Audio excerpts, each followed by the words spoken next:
Who is that? I don't know, some fat bitch. Are we live, guys? I think we're spinning. Let's hope this is all right. Help us out, guys. I don't know what's going on with YouTube. Let us know if it's good sound. Although the DirtBalls don't even know. I'm putting on headphones. Because they don't know what the difference is between actual sound and Don't generalize. You know, some of them might not. Let's see, guys. I don't know what's going on with YouTube. Is this a pre-show, Andy? Yeah. Let us know if sound it's is good. good. Sounds good. Sound is good. Let's get this motherfucking clean show fucking started, you bitch ass whore cunt. They don't know. It's the pre-show. We can say that. Between I feel like the show starts when you say welcome, and it ends when you say pussies. Although you're probably not saying pussies tonight. Some of them might not. No, we can't swear.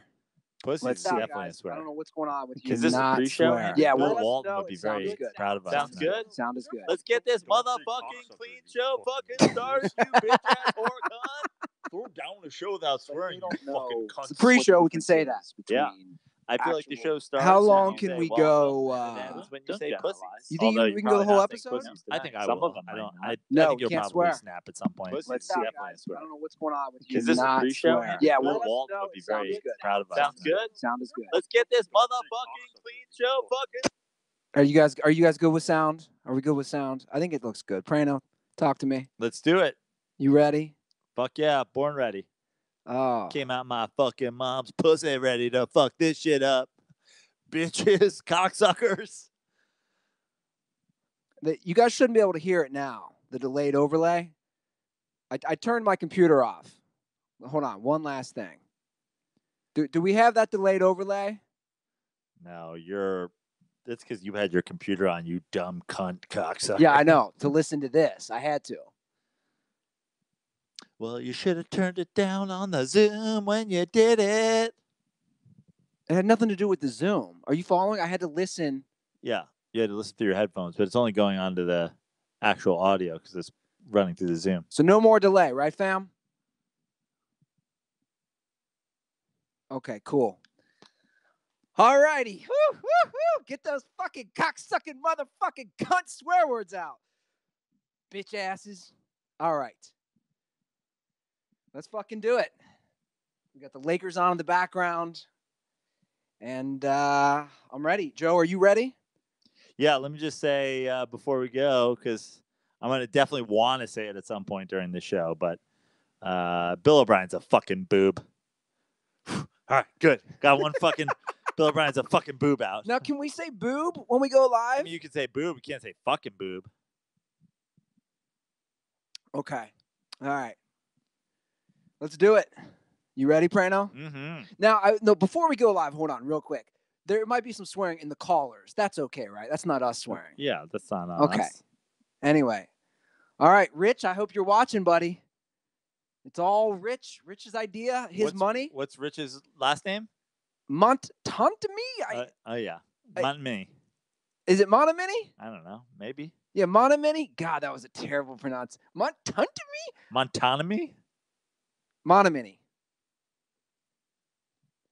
Yeah, somebody had a good question. Can I say condoms are for pussies at the end? No. I can't. When the show's over, pussies is definitely a swear. Condoms are for safe sex. Condoms are for pussycats. We could say fudge, though, a bunch. Yeah, you can go full Rivers. This is going to be the Phillip Rivers episode. All right, let's get this bad boy live. You ready, Joey? Yeah. Let's do it. Don't blow this, man. You're going to have to pay me out of pocket if you blow it. This is going into the Thust Fund. No one's keeping this. I know. It's $100.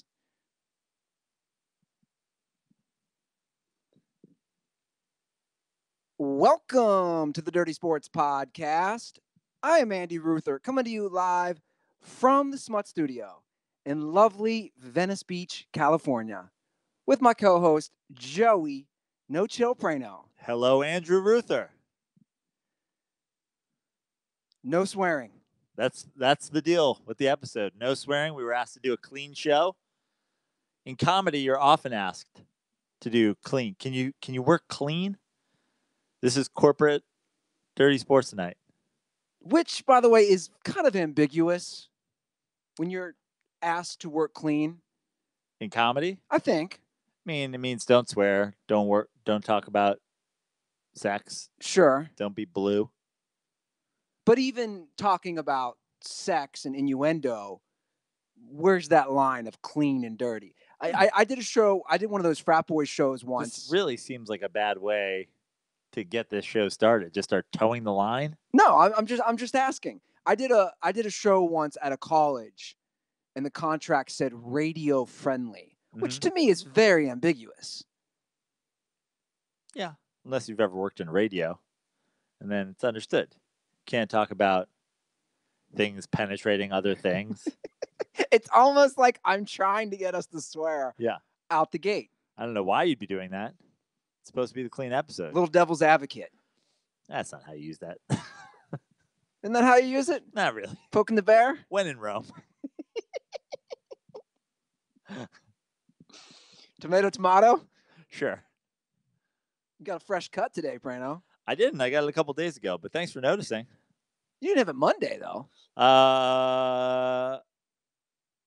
Where were we Monday? There's no way you got it before you came over here. You came over at 10 a.m. Monday. I did. I got my hair cut on Sunday. I didn't notice? No, how dare you? A bad co-host. Did I have a hat on? You did. There you go. I was going to say, I notice those things, Joey. I notice them all the time. I look into your eyes. I say, man, you looking fresh today. It's really tough. I just want to swear now. You have to think about it. That's what I'm noticing. Yeah, you're right. It's like I want to swear. Well, let's get into some sports. I think that's going to be harder for you than just having conversation. Well, you're going to get fired up. Well, let's get into some sports. We're watching the Lakers T-Wolves game now, currently on the tube. This is Wednesday night. And the Lakers made a little signing. I mean, nothing major. A little defensive pickup. Tyson Chandler, released by the Phoenix Suns. I love this move. Sure. I do. I was a big fan of Tyson Chandler when he was on the Knicks. An underrated key to the Mavericks championship. Oh, way underrated. He's been a great player for a long time in this league, and he's smart. He's a vet. Fantastic signing by them. I think this signing is a sign of things to come for the Lakers. This is what I predicted they were going to do the whole year.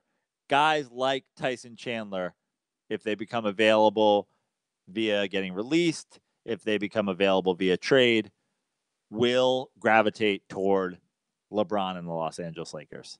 He is like the sun. He has a gravitational force. What's funny you stronger say that than anybody else in the NBA. It's funny you said, because I don't know if you saw earlier this game, they were discussing JaVale McGee, and they were saying possible comeback player of the year. Obviously, 10 games in, 11 games in. But, he's averaging 15 points a game. He's having a great year. And they had an interview with him, pre-recorded, of course, where they said, dude, you left a team that won, 3 titles? Was he on all 3 of those? No. 2 of them? He was just on, I guess the last 2. But the point was, you left to come here, and his response was, after LeBron came to the Lakers, I said I'm going to the Lakers. So it proves your point. Yeah. And it's going to be guys like that. The people, LeBron haters love to say, oh, well, all these guys came. It's like Tyson Chandler was just released. Let's not forget about that. Like, essentially, that he was waived by the Suns. LeBron's always going to draw those guys. Sure. And he's gotten it done with those guys. He's gotten 2 finals. He's won finals, picking up the loose ends, guys that were once great. The Ray Allens, the Mike Millers. Tyson Chandler is a former defensive player of the year. 36. And the Lakers are giving up 140 points a game. So, welcome to the team, Tyson. He's already getting minutes. He is. Exactly. Solid. First game. When he was on the Knicks, he was I fell in love with him. I mean, he was fantastic on that Lakers team, too, but I fell in love with him on the Knicks. You mean on the Mavs team? Yeah, sorry, on the Mavs. They don't win that title without him. No, they don't win that title without a lot of people. Yeah. That's why that Mavs team is grossly underrated historically. They were team basketball. And everybody, Defensive Player of the Year, Tyson Chandler. Multiple MVPs in Kidd and Nowitzki. Multiple, many time All-Stars in Terry. I mean, Terry was maybe an All-Star once, but Sean Marion. Yeah. Peja was on that team. I always forget that Peja was on that team. Yeah. Who else were missing? But tons, like, that was nonstop. Those Brian guys Cardinal, was he on that squad? I don't think so. That's a weird one to pull.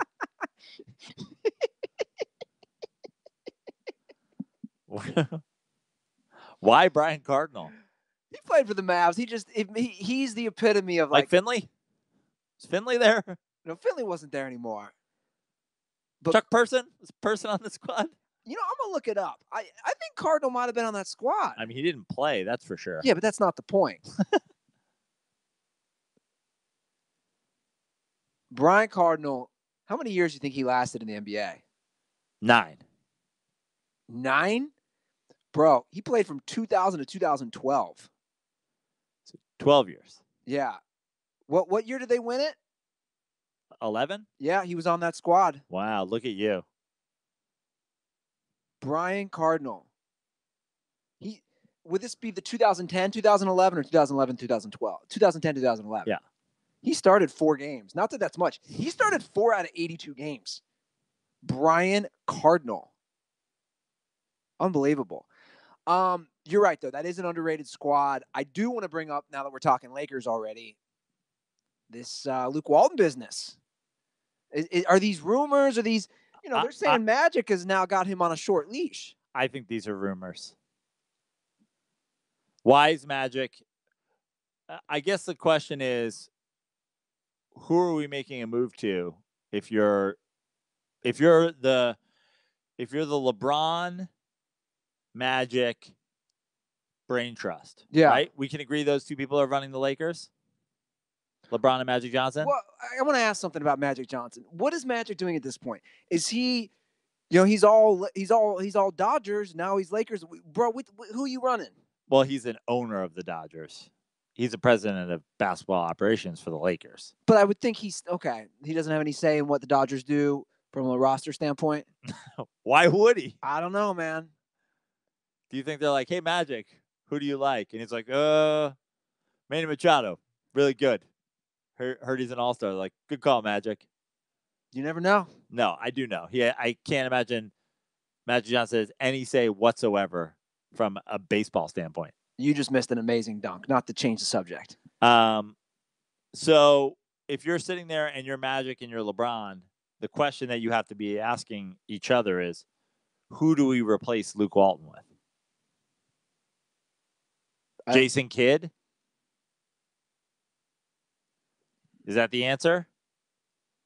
Look, I'm not for replacing Luke Walton, but obviously this stuff, we live in a big market, it leaks and then it blows up. Like, and I think it's more rumor than it is truth. How many LeBron James teams have gotten off to slow starts? Certainly him rejoining the Cavs. Certainly his first year with the Heat. This takes time. They're young players. He is essentially coaching the team, and he's got to get them right. Unless LeBron James is saying Walton's not the answer, but then who? I mean, are they really? This is going to be hard to even say this guy's name without swearing, but are they really getting Tyronn Lue in there? No, of course not. So who's the answer? I predict Luke Walton is the coach of this team at the All-Star break. I hope so. Give him a minute. I wonder what his dad thinks. I wonder what Bill thinks about all this. Because I was thinking about Bill the other day when all this came out. I was thinking, I wonder if he calls his dad. You think he calls Bill for advice? I think Bill's probably calling Luke. Luke's probably trying to be his own man. But Bill's probably... I can't imagine... I bet you with all that's going on in Luke's life right now, all the turmoil, all the rumors, I feel like Bill's probably going straight to voicemail. Probably power calling his son, In fact, I think we have a voicemail from Bill that was left on Luke's. Oh, we do? Yeah, I believe we do. Wasn't aware of that. All right, can we cue up that voicemail from Bill Walton? Hello, Luke. This is your father, William Walton, a.k.a. Bill, former NBA MVP, two-time world champion, and, of course, the greatest college basketball player in the history of college basketball. I just wanted to call and say I know you're doing the best job that you can, but don't believe everything you read on social media, as they call it. I was on the Twitter today, and they were really throwing it down on you. They're saying Magic Johnson's telling you that you're on warning, that you can't lose any more games. And I just got to say, Luke, just like I told you when I would send you out in the backyard with the lawnmower, do the best job that you can. Does the lawn have to be perfect, Luke? No. I would say there's no such thing as a perfect lawn, just like there's no such thing as a perfect basketball team. So go out there with your tractor, drive it around, push the mower, and see if you can get the grass cut as closely as you can to the same height across the lawn. Throw down that blade, Luke. Throw it down on the players. Throw it down in practice. And just see if you can get that grass looking sharp, son.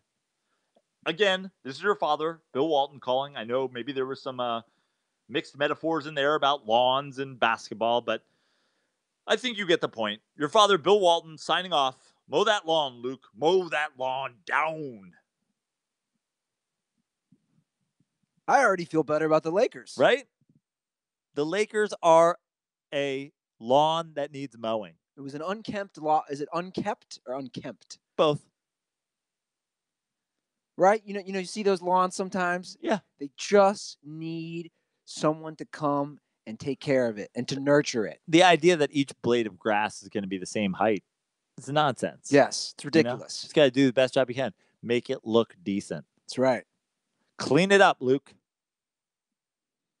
Any other NBA stuff grabbing your attention lately? No, I just wanted to talk about my personal gambling hot streak.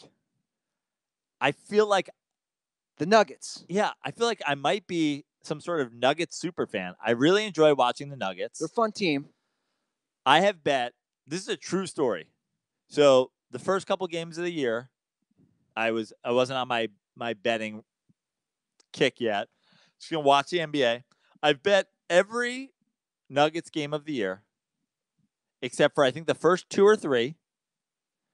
And then I bet against them actually when they played the Lakers.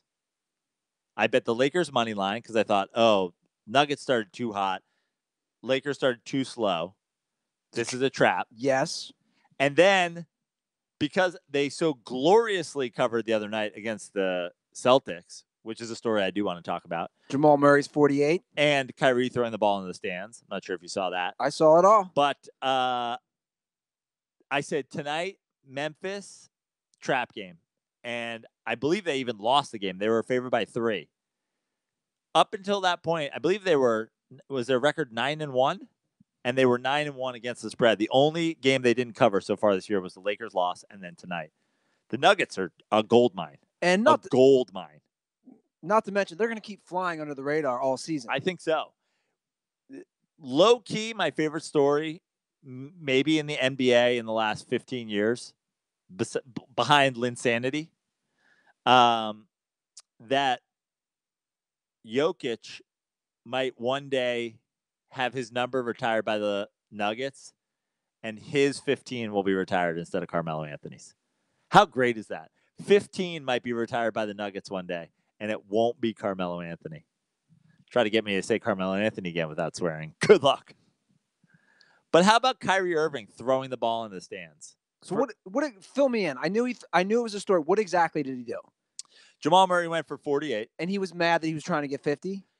He went pretty aggressively at 50 down the stretch. Okay. He missed a couple shots. They could have dribbled it out for a while, and he tried to get a shot off. But then he also took a shot at the buzzer. Oh, and that was what put and Kyrie threw the ball into the stands. Which to me is like, don't be a sore loser. You lost. They're at home. Like, is it like, is a shot at the buzzer that,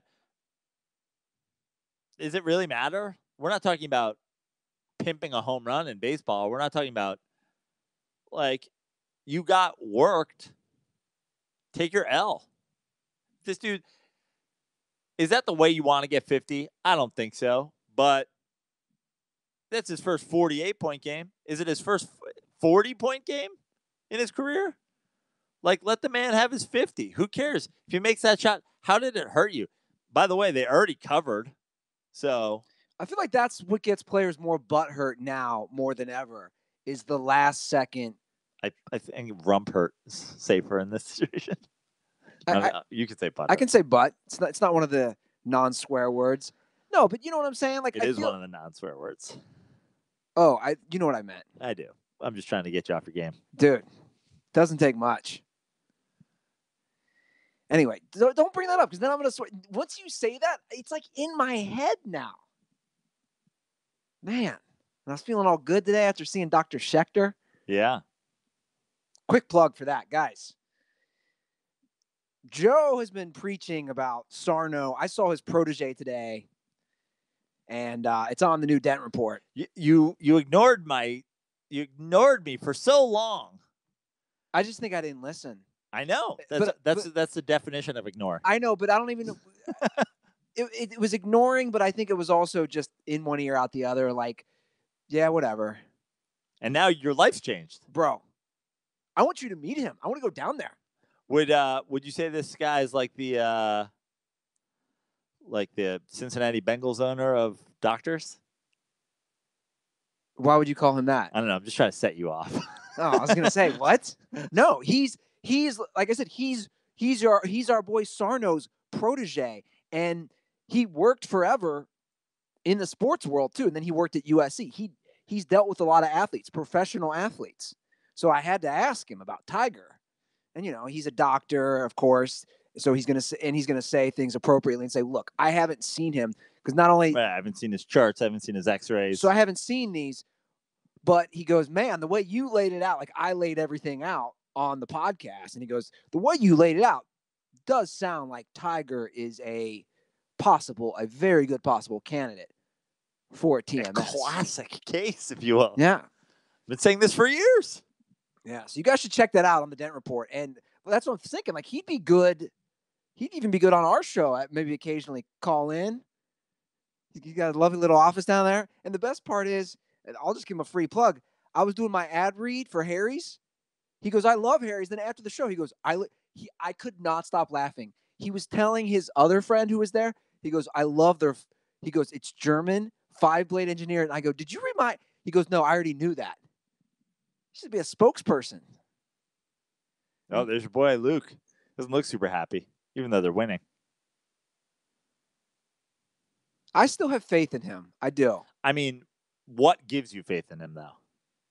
Nothing. I just do. Yeah, exactly. His dad. Like, I'm sure he's not qualified to be the Lakers coach. But again, we don't know. I think until this season plays out. Well, he's a triangle offense disciple, right?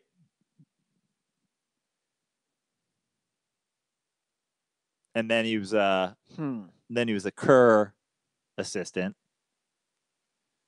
But you got to wonder, like, how much of that you don't see the Lakers playing a ton of Warriors-like basketball. It's definitely tailored around LeBron.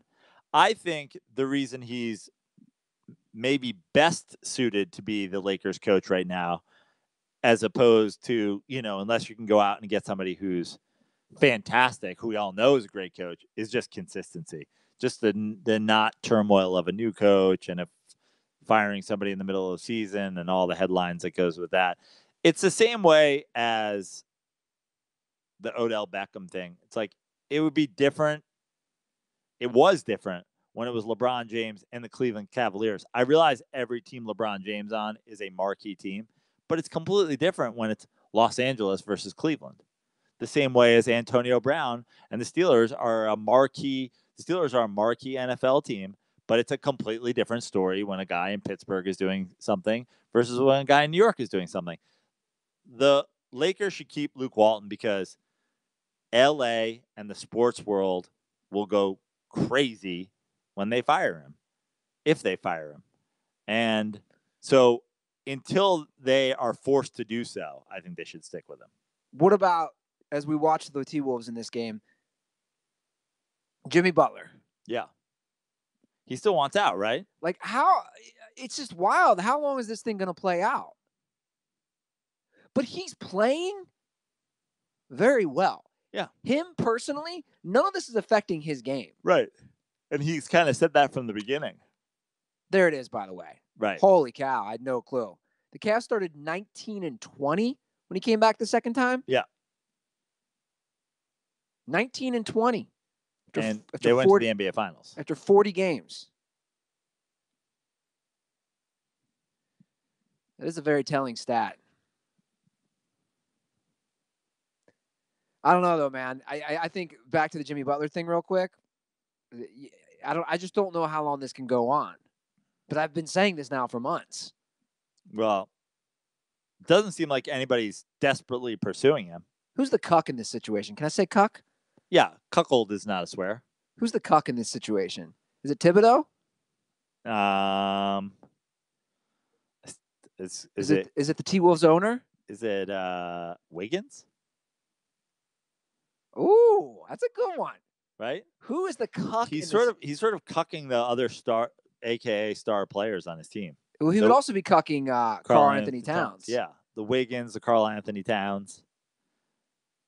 I feel like by saying that they're not good enough, they're not strong enough, that they're not. I feel like he's saying to them because he's a Thibodeau guy, right? That's the whole. I think those guys don't have a problem with each other, right? Yeah. I mean, he could also just be cucking all of Minnesota. That's highly possible. By the way, when I go out now, I'm on full cuck alert. Like I'm always looking at guys thinking, "Are you a cuck?" And I sometimes giggle to myself and just think that's a total cuck.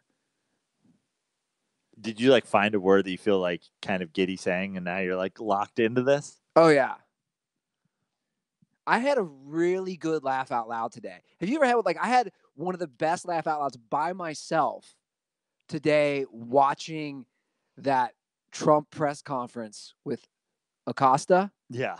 No, it made me laugh because it was so ridiculous. And then seeing the tweets, like there was no anger at all from me. Stop talking. Step it. Zip it. Yeah.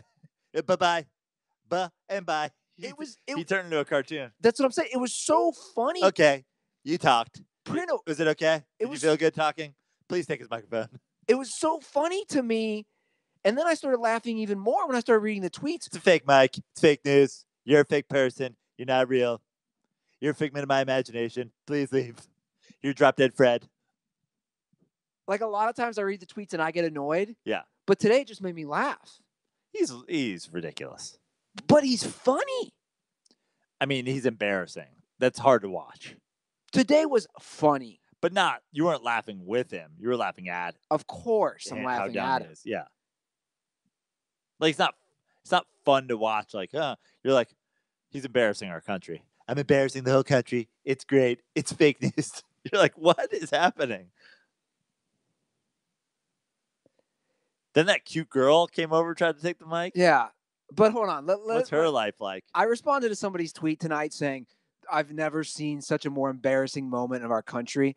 And I had to hit him. And I was light about it because it's somebody I follow on Twitter, somebody in the social media influencer world. And I just wrote, dude, Bill Clinton, I got to word this carefully, shoved a cigar in an intern's vagina in the Oval Office. Yeah, you should.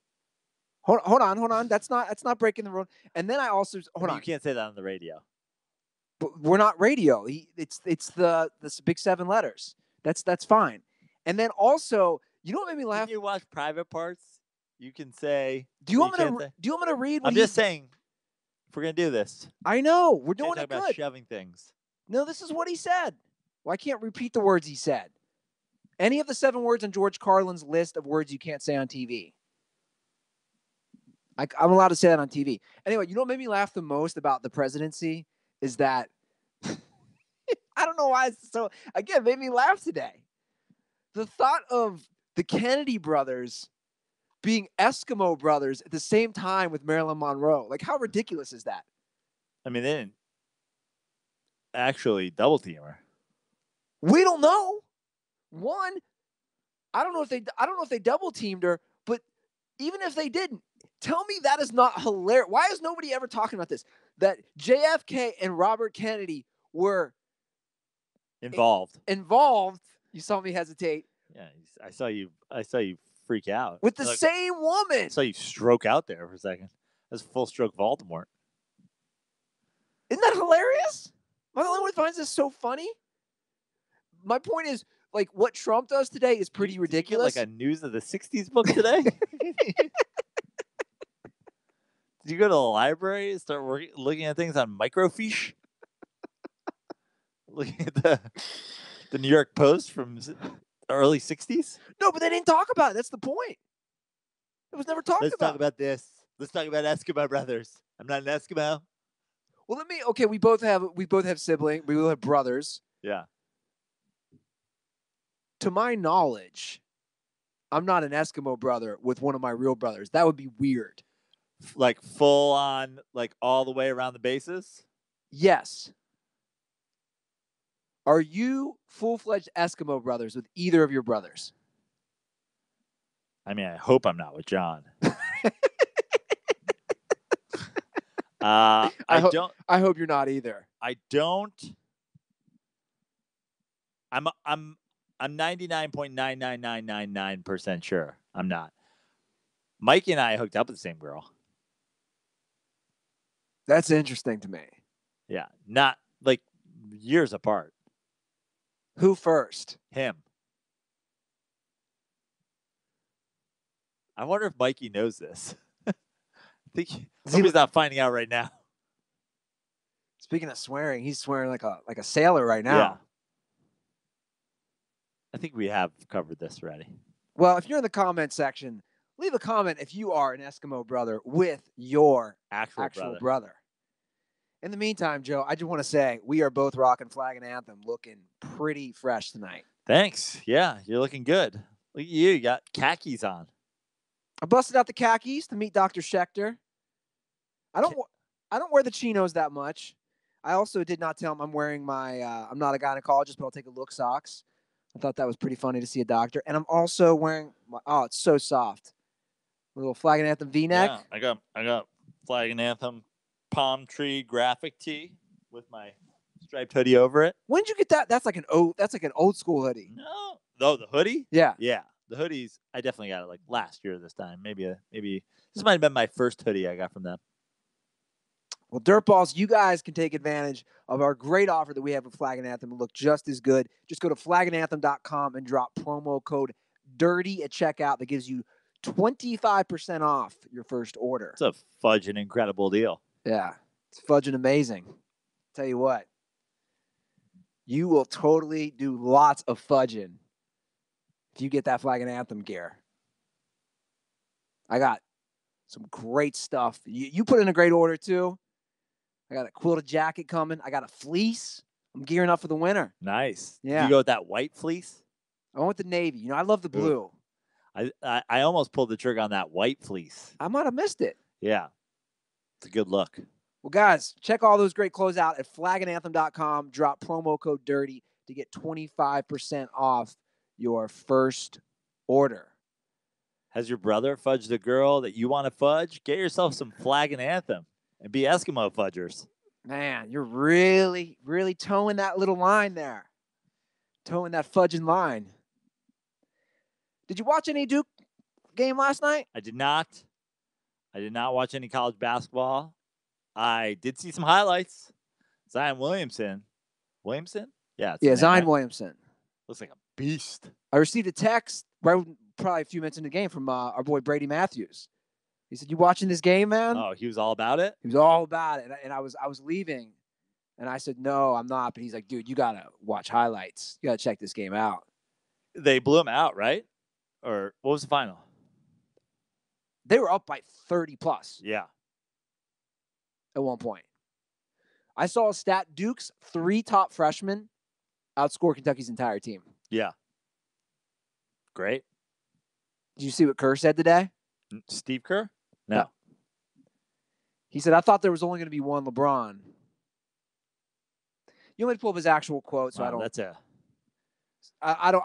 Is that Steve Kerr throwing a little shade? I don't know. I don't want to misquote him, so let me pull up the quote of what he actually said, because I'll sound like.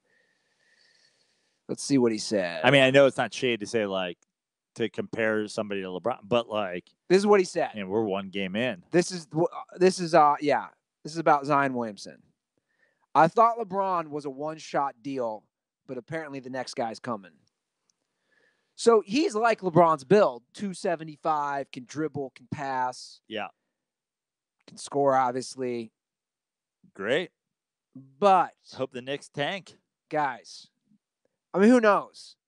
But we've seen this, the next Jordan, the next LeBron, the next He did look pretty good, I got to say. No, he looked amazing. Yeah.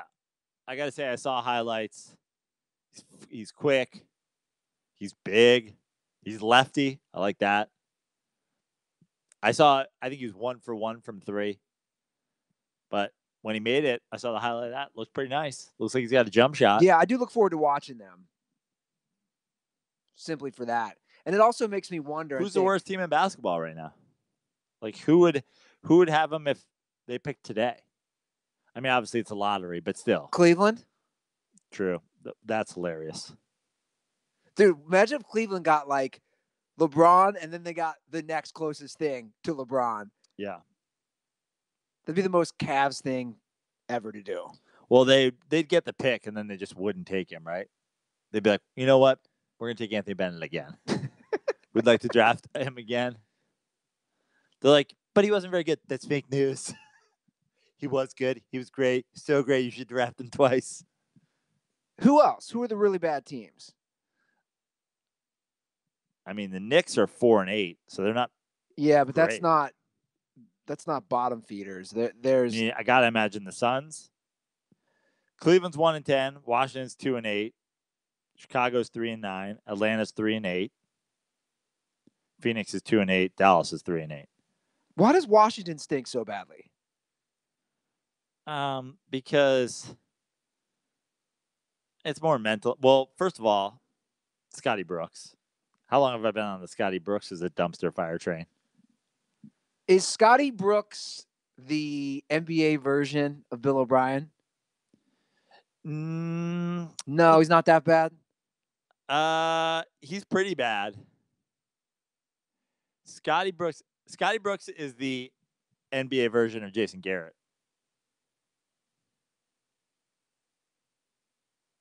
No, I wouldn't say. Scotty Brooks at least has been to an NBA Finals. Well, he had Kevin Durant, James Harden, and Russell Westbrook. I get that. He also had those guys and didn't make the NBA Finals lots of times. True.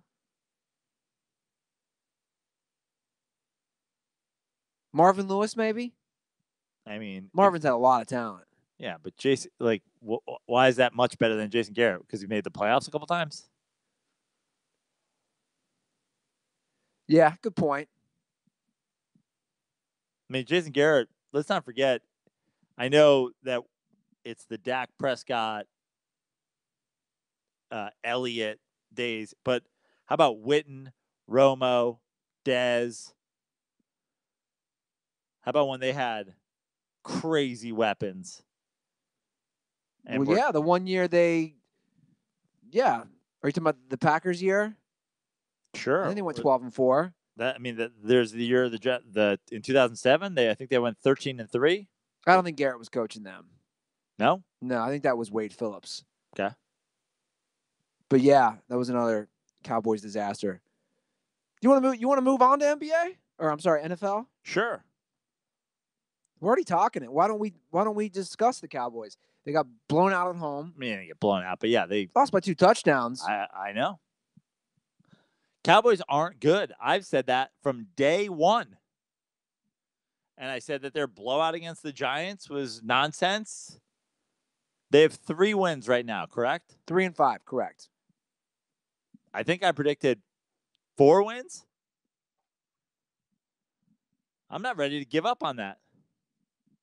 They have no down the field game at all. None. They just don't open it up. They're a poorly coached, not supremely talented, old-fashioned NFL team. Dak Prescott is not good. They don't have receivers. Their offensive line is hurt. Their defense is average at absolute best.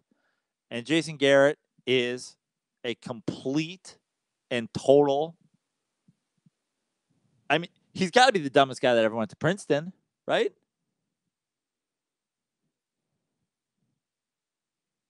I don't know many people who went to Princeton. Met one today, but serious question. And you haven't even met him. Dr. Schechter, who I saw today, who's a big sports guy. Could he have done better with... Well, we know he's an outside-the-box thinker. Right? Yeah. It's a good point. His strategy is probably not going to be run the ball with, Zeke off tackle every play. Sure. Occasionally run a play-action pass. They just don't throw the ball downfield. Where are my Cowboys fans, by the way? Where are my Cowboys fans who came at me after that Giants game and were like, you fudging idiot said we're going to win 4 games. Where are you guys? They'll win 5 or 6 games. I think the Cowboys win 5 or 6 games. I don't even have to look at their schedule to say that. But again, that's not good. 5-11, 6-10, whatever. It's not good. But if they lost to the Titans and they lost to the Texans, their schedule gets really tough. And they lost to the Redskins. They have 2 of their next, I believe, 4 or 5 games are Philadelphia, which won't be easy. Let's just do it. I know you don't have to look at their schedule, but you already made this mistake with the Seahawks. So let's just look at the schedule. What are you talking about, Frano? The Seahawks is still to be determined if they win 9 games. I gave you the option of looking at the schedule, and you refused. So they play the Eagles. So they have 3 wins. Let's just count them as you say them. Tell me where these games are at, too. Philly and Philly. Lose. Atlanta and Atlanta. Lose. Redskins at home. Win. Okay, that's 4. Saints at home. Lose. Eagles at home. Lose. Colts in Indianapolis. Win. They're not keeping up with the score. That's good point. Lose. Buccaneers at home. Lose. Giants at home. Win. It's 5 or 6. It's 5. I'm going with 4. You think they win 1 game? You think they go 1-7 the rest of the way? Yep. The Dallas Cowboys. Yep. The only wild card that I didn't factor in was one of those games we played on Thanksgiving. Redskins?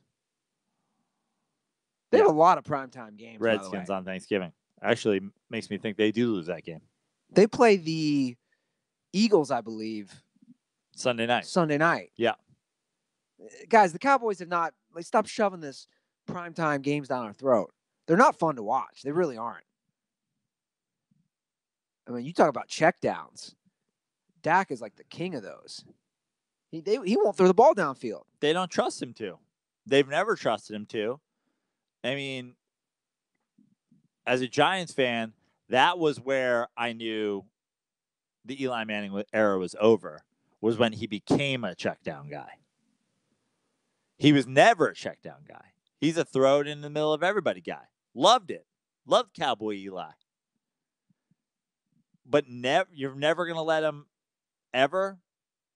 He's just going to be Cole Beasley in the flats. Jason Witten, 6-yard over the middle. Well, what kind of strategy is that for long-term success? Well, what's really hurting them, you just brought up Witten. What they're missing is pretty obvious. Dak Prescott is the guy who's in a student driver vehicle, and Jason Garrett's the teacher who's got a pedal and a wheel, and then he asks him to race in the Indy 500 every Sunday. Yeah. And suddenly he's there, and there's no guy controlling the brake. I think we need to just kill 2 birds with 1 stone. Jason Garrett needs to leave the booth and go back to playing football because I can't handle him. Tony Romo or Jason Witten? Jason Witten. Yeah. You can't handle Witten? He's bad. Dude, that I know we've said it, but I got to reiterate it. That Monday night broadcast, in all my years of watching Monday Night Football, no one compares to how bad that one is. Even Joe Tessitore, I'm just like, eh. Well, I said this from the beginning. Talk about a not dynamic group. Is Jason Witten the most exciting guy in the whole broadcast? It's in his head. I mean, stop with the booger. Can you tell? I can tell. Listening to Monday night's game against the Titans, I think it's in Witten's head now that he stumbles on his words. He's got the yips. Instead of just owning it. Like, I'll just own messing up or whatever. Or you'll be like, Ruther, you're an idiot. I think he's stuttering because it's kind of in his head. I haven't paid all that much attention. But can we talk about the other story from Monday night? I mean, we were going back and forth on it. Have you come around in Mariota at all? No, you and Maddie are on the trash train. No, let's address this on air, as we always like to do. Toot, trash train, pull into the station. No, because I said that via text or via tweet, Joe. If anyone listening wants to do this, we're not swearing. I know. If anybody wants to do this, please find any clip of any podcast where I said the phrase Marcus Mariota is trash. I mean, what if we find clips where you basically insinuate that he was trash? You guys. Right, you're lumping me and Goldberg together. You and Goldberg, you were like Goldberg was the conductor of the trash train, and then you were like, I don't know, I gotta agree with Maddie. I don't think he's very good. And you guys were big on this. This has been going on years. Dude, he had one game. Well, no, he didn't have one. He's game. had 2 good games. Well, he also won a road playoff. That's game what I'm last year discussing against the Chiefs. That's what I'm saying. He won a road playoff game, which is great. I will not take that away from him. He was the second overall pick. He's drafted to a team that had 3 wins. It's his 4th year. I'm just saying. So hold on. Exactly. He was drafted to a team with, I think, 3 wins or 2 wins. And the next year they weren't good. I think they won 4 games. No. He actually turned them around instantly. No, they weren't fantastic. They won 8 games the next year. I looked it up. Not year 1. Yeah, I think they did. Did they? They did. I think they were still a below 500 team. But either way, year 2, they make the playoffs. Year 3, they make the playoffs and win a game? Or is he 1-1 in the playoffs? He might be 1-1 in the playoffs. They might have been on the cusp in year 2. Let me look it up. They weren't great his first year, but they were terrible the year before. That's how that happens. Where is Mariota in here? Why is he not showing? Search for Mariota. I am. It's not. Okay. I believe they instantly got better. No, you are right. I am incorrect. They went 3-9 in the games he started his first year. Yeah. Then 8-7. Yeah. Then 9-6 last year in the games he started. Look, dude. I mean, certainly the Winston Mariota conversation is that's over. But again, way over, right? Again, Joe, we don't base everything off stats, but because he did win a playoff game last year. But I'm just saying, if you think his stats from last year of starting 15 games, 3,200 yards, 13 touchdowns to 15 interceptions, 13, and that was the same problem entering Monday night. And even the crew, who's not good, but they all agreed. Like, dude, you can't be entering the 8th game of the season with 3 touchdowns to 5 interceptions. But this is a strategy that they've been going. This is like the Tennessee Titans MO: run the ball, play defense. He runs the ball a lot, though. You talk about these quarterbacks running the ball. He runs the ball. He took some licks on Monday night. No, I know. I don't like. It's the same thing I replied to your tweet. I don't ever like. I just think the risk reward is completely, grossly out of whack. I don't think you ever want to call it. Now, how much do people value the Dak Prescotts and the Jared Goffs and the, whatevers of the world where they're like, are they willing to put these guys at risk for the sake of winning games? I don't know. I don't know what goes on in the heads of some of these coaches. But I think, to me, as if I were an NFL coach, I would never call a designed run for my quarterback that wasn't, some variation of either a a sneak, a shotgun draw that's supposed to or a quarterback draw that's supposed to catch people off guard, some sort of bootleg into open space. But even those run pass options, a lot of times, those, if you watch the Titans play, a lot of those run pass options, one of your three options is a quarterback run where you're going to get hit. Right. I would never do that. And they did a few of those on Monday night. And I would call those, and maybe you pull it down and run it when it's wide open just to keep people, in check. But I would never put my quarterback in that position. But I guess the question is about Mariota. What are we even kind of debating here? Well, I'm just saying he's not trash. Again, because I don't remember me ever calling him trash. He's a starting quarterback in the league. Yeah. But I mean,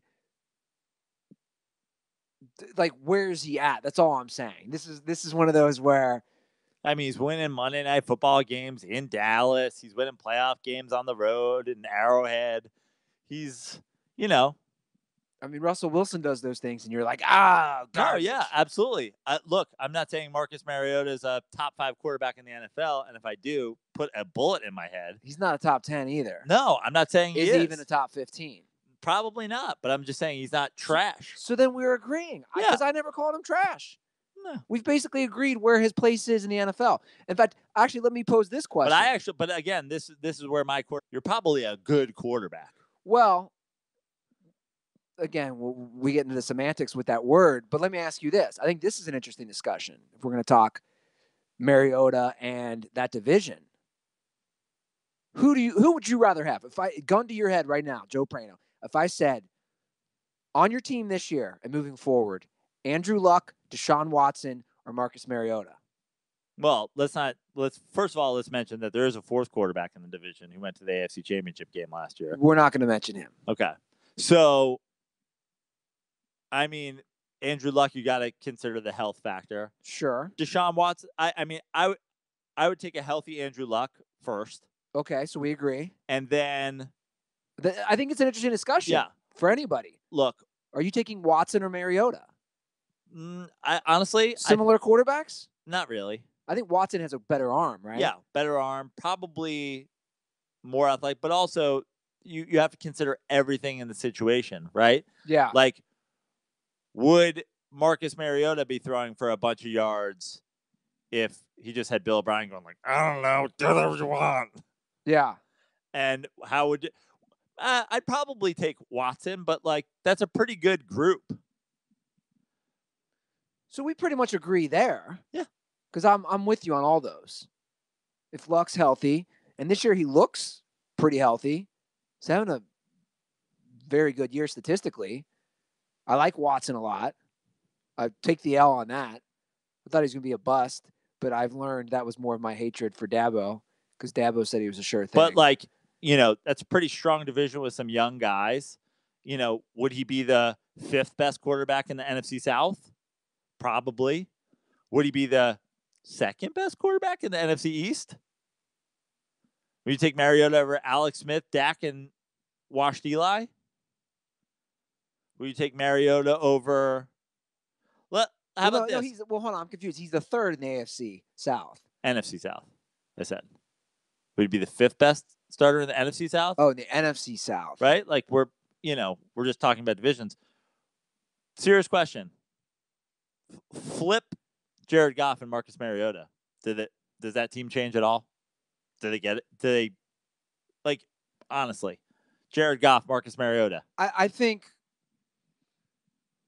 I'd rather have Goff. Based on what? Right now. Being that the Rams are really, really good? I think he's more accurate.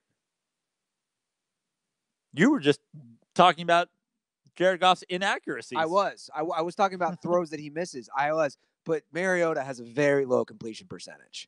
But you do have a point that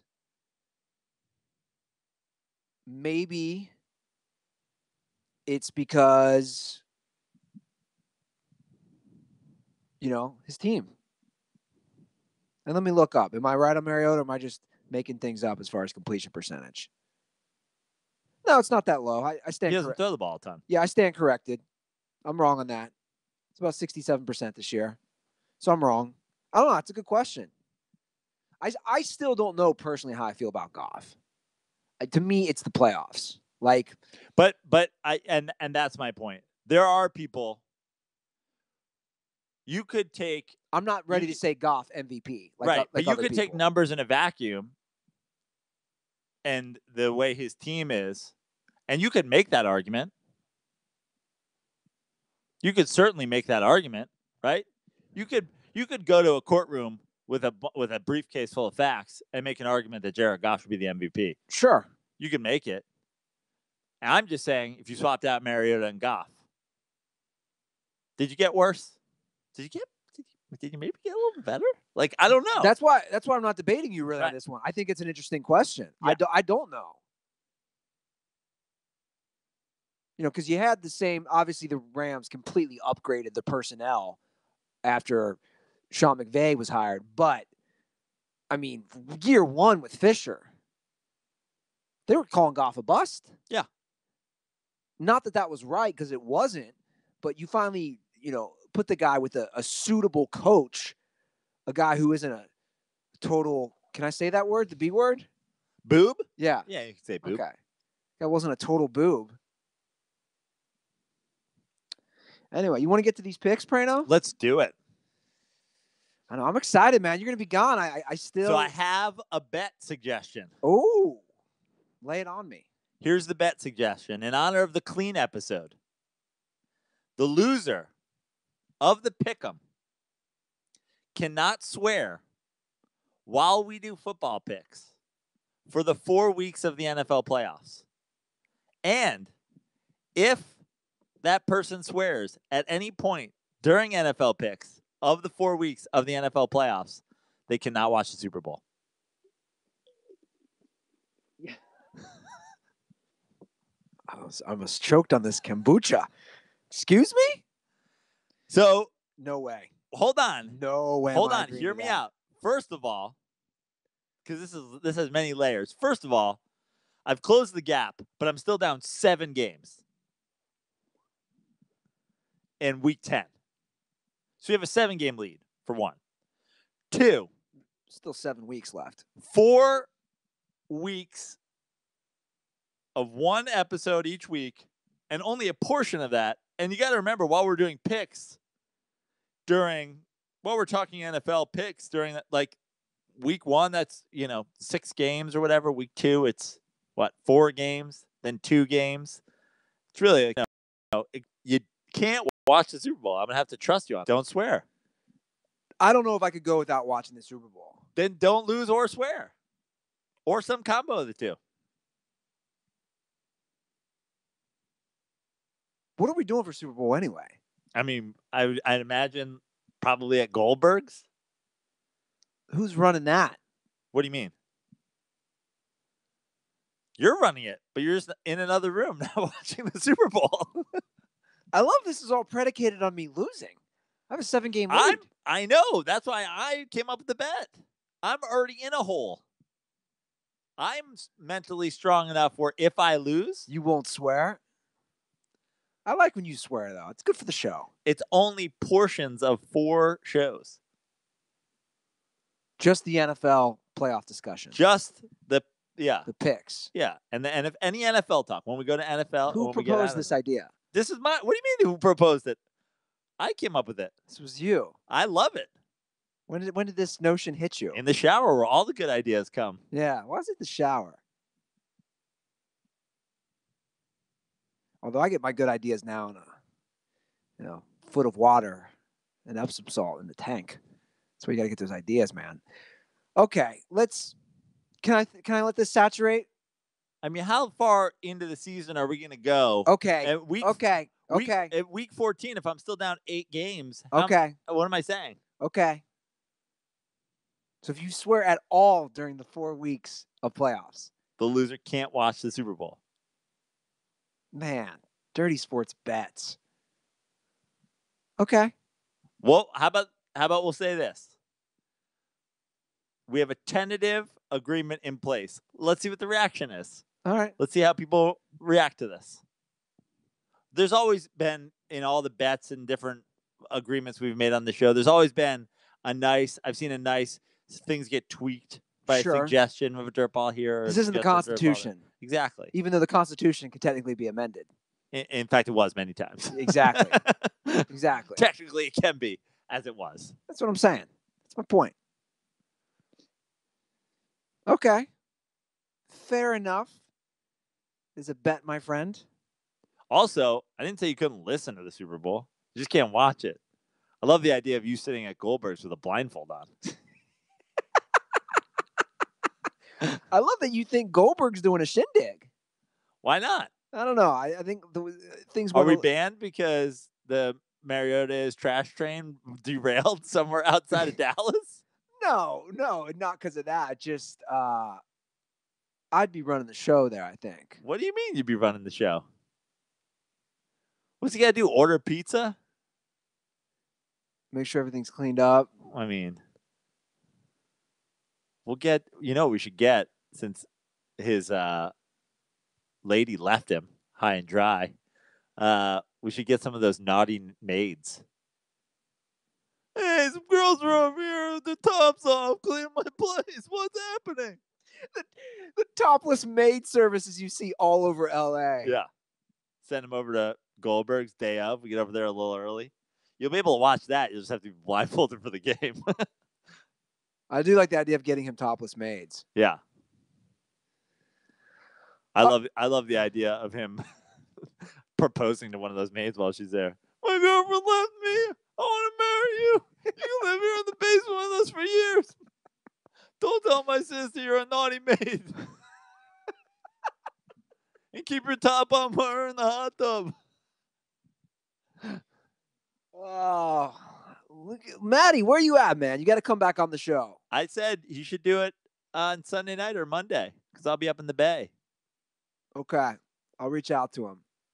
You guys can trash Marcus Mariota while I'm gone. I don't think me and Maddie. I don't want to speak for him, but I don't think Maddie's. Oh, Maddie and I have been beefing over this for years. I messaged Maddie while he was in. Here's a fun story. Real quick, not to cut you off. Tyson Chandler has done 2 back taps for offensive rebounds in this game. By the way, in this game, on this possession. No, that's what I mean. In this possession, he's the king of the back tap.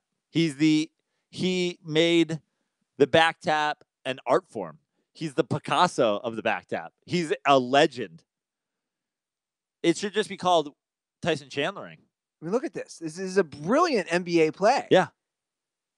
For 2 offensive rebounds in the last. By the way, where's Wilson Chandler these days? He'd be another Chandler to add. I thought they were when I saw the headline, I thought they were adding Wilson Chandler, and I was like, that's kind of a nice move for them.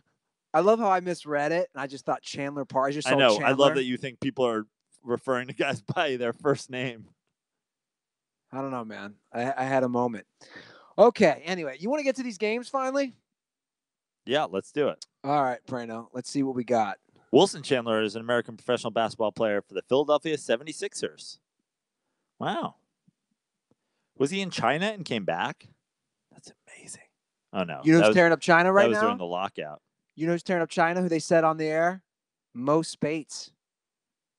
Really? He apparently dropped 50 the other night. Wow. Those guys make some money in China. 2015, 2016, Wilson Chandler did not play basketball. He's only played 1 game this year, and he played 10 minutes in that game. That's interesting. He's like the kind of guy a LeBron turns into a contributor again. Yeah. LeBron is like the fountain of youth. I was just gonna say that. Yeah. But it's the NBA, so he's the fountain of youth. Can that be our title? Yeah. LeBron is the fountain of youth? Yeah. How are we spelling that? YOOF. Do people still use the term ebonics? I don't know. Remember they were trying to teach that in schools? Sure. Do you remember when that was a thing? Yeah. We're never going to get to these picks. Let's do it right now. All right. Week 10. Oh, it's coming on us so quickly, Brano. I've enjoyed this season. I really have. You have? I have, yes. I've told you, I've enjoyed this NFL season so I much. feel like you say that every year, regardless of what's happening. No, there's certain years, there's an extra pep in my step. Wow. D Rose just had a shot for the win. Like Josh Hart. I know we're watching this game. Sorry, guys. And we need to do more games. I was scouting for us to do some more live broadcasts. Yeah. Okay. Tomorrow night's game is a good game on paper. The Panthers travel to the Steelers, where Pittsburgh is a 3.5-point favorite. This is a tough one, I will say. That half point going to get you? That half point. Do you want to go first? Do you want me to go first? Yeah. Why don't you go? You seem to be struggling with it. I am struggling. That was I'll one. let you talk yourself into whichever. Okay. Maybe you talk yourself into the correct answer. Well, here's what I'm thinking. I think it'll be a good game. I do too. I'm not completely sold on either of these teams. But I also think Pittsburgh's offense is looking a lot better. And I want to talk about James Conner for a second. Do you know I know we talked about it, but he's on pace. First of all, not on pace. Let's just put all that aside. Do you know James Conner and is right behind Todd Gurley in the entire league for all-purpose yards halfway through the season? He's on pace to have 2,000 all-purpose yards. He's destroying Le'Veon Bell. So let me ask you this. Why are you smiling? This is a big build-up? Yeah. I told you this last episode. I know, but we didn't discuss this. Okay. Do they even want Le'Veon Bell back? Yeah, they do. Why not have both of them? And if he does come back, who starts? Probably Connor for a couple weeks. But it's they're running backs. They are. Look, I want to add this. They do have a great offensive line. Like the Steelers could arguably have the best offensive line in the league. So they have a great line. So it doesn't matter whether James Conner or Sinead O'Connor. I don't care who's back there playing running back. By the way, she's Muslim. I saw that the other day now. Did you see that? No. She's now. Is your haircut in honor of her? Are you going to tear up a picture of Bill Walton? I would never. My Pope? I would never do such a thing. Tearing up the Pope? I would never do such a thing. Yeah, she turned Muslim. She's Shabdul Arif O'Connor. No, I don't know what she is. Anyway, you start that Connor. Was pretty offensive to the Muslim community. You start Connor, right? I mean, yeah, but like, what does that mean? You know what I mean? I think if I'm the Steelers, I don't even want him back. It's like 3 years ago in the NFL, they'd be like, and this guy's starting at fullback. It's like he's playing 4 snaps. What are we talking about here? I'm going to go with Pittsburgh. Yeah, me too. After all that said. Yeah, I know that they're 6-2. But I'm not sold on the Panthers. Yeah. I'm just not. I think that I'm not even sold that they're going to finish second in that division. Atlanta's 4-4. And they're coming on. Atlanta is coming on. That's a good point. So this could be the beginning of it for Carolina. Here's the thing. I could be completely wrong. It's going to, you know what it's going to depend on? It could be a great game. They could absolutely prove me wrong. But when I watch Carolina, just my eye test, I'm not sold on them. Why is my question? Because, again, the games that I've watched, last week was the first game that I watched them. Was like, they're showing me something. Like, in theory, they looked really good. Baltimore has a great defense. And they played awesome. And Cam looked great. And McCaffrey was running wild. Wow, they play like that all the time. But I also watched them lose a game to Washington because Cam couldn't throw a ball within 5 yards of a single receiver on the final drive where they needed points.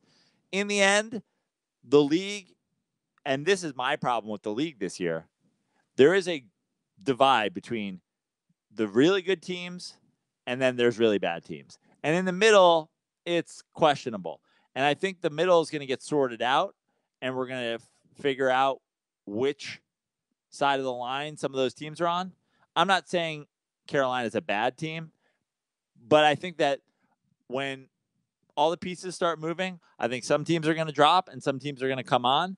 Like, I think the Philadelphia Eagles are probably going to, this is probably going to be where the Philadelphia Eagles start making a move. Yeah. And it's probably going to be where, I'm not ruling out the Redskins still winning the division, but they're probably going to come back down to earth a little bit.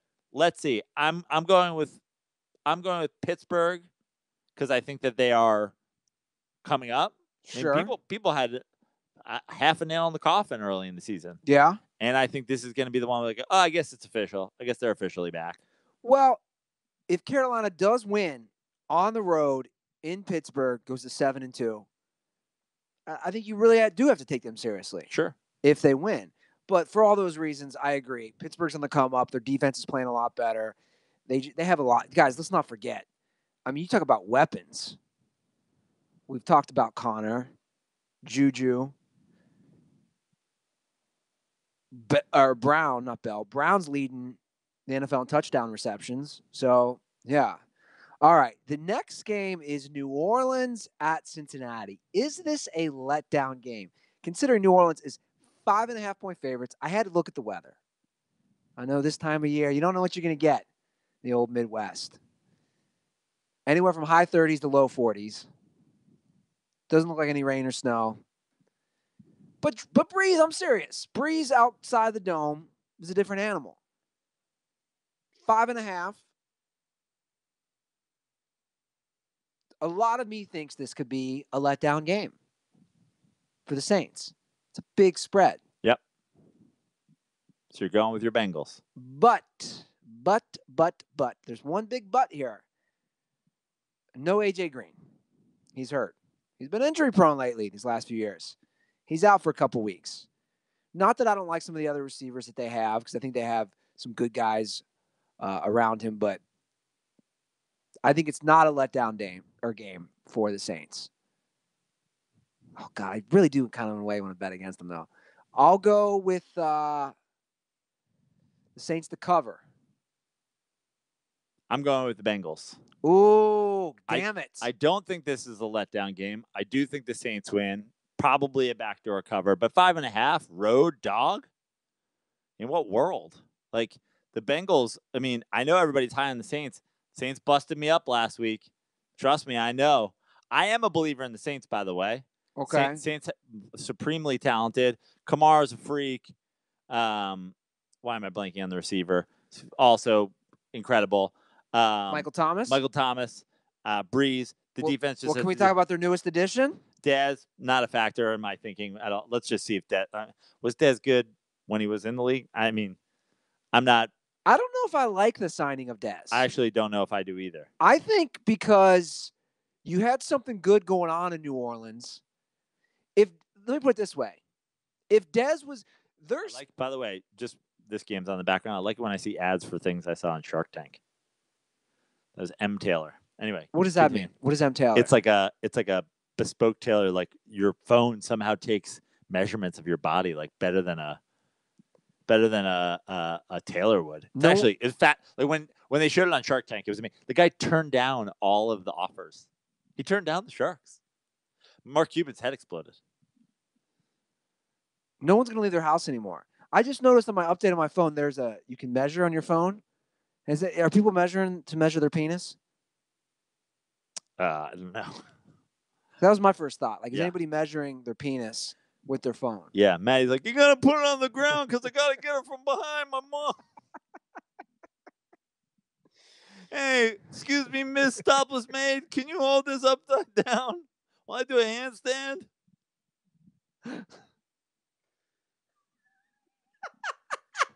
The mental image of him doing that. I'm just kidding. I can't do a handstand because my left hand.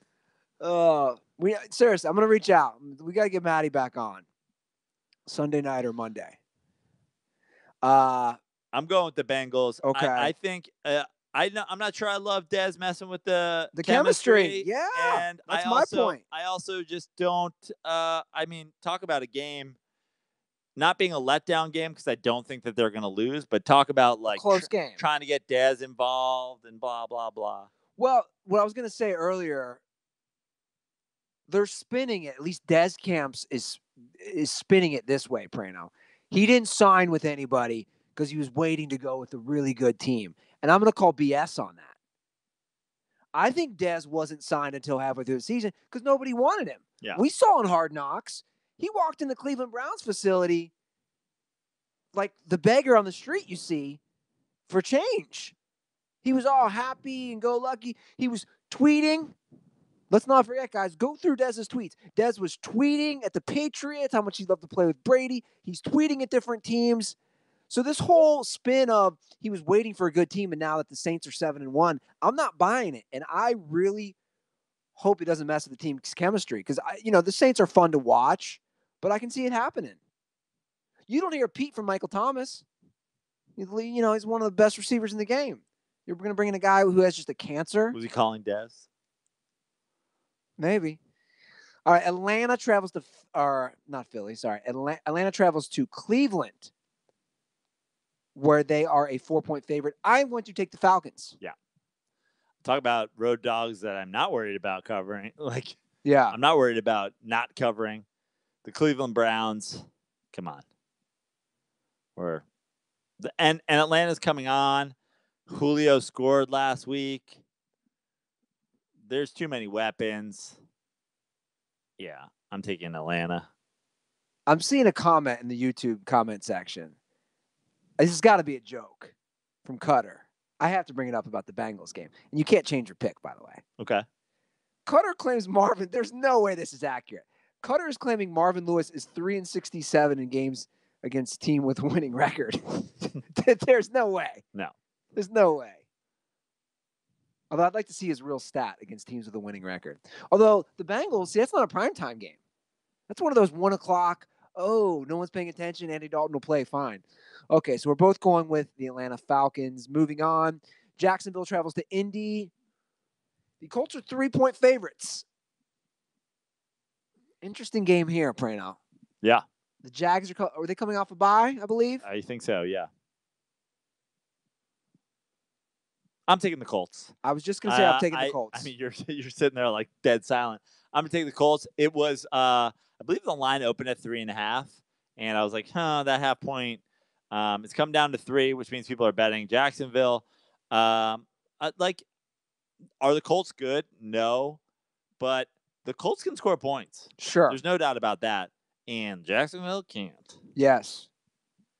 I agree. So is that was in Jacksonville too? No, this is in Indy. In Indy, yeah. I'm taking the Colts. All right, we both are. The Bears get the Lions at home. The Bears are 6.5-point favorites. Woo! Big spread. Big spread for a division game. Now, the Lions did look awful last week. Yes. I believe they gave up 10 sacks to the Vikings. It's a big spread. Do we know Khalil Mack's status? That's important for me for these spreads. Sure, of course. Well, why don't we look it up? Why don't we look up if Khalil Mack is going to be playing?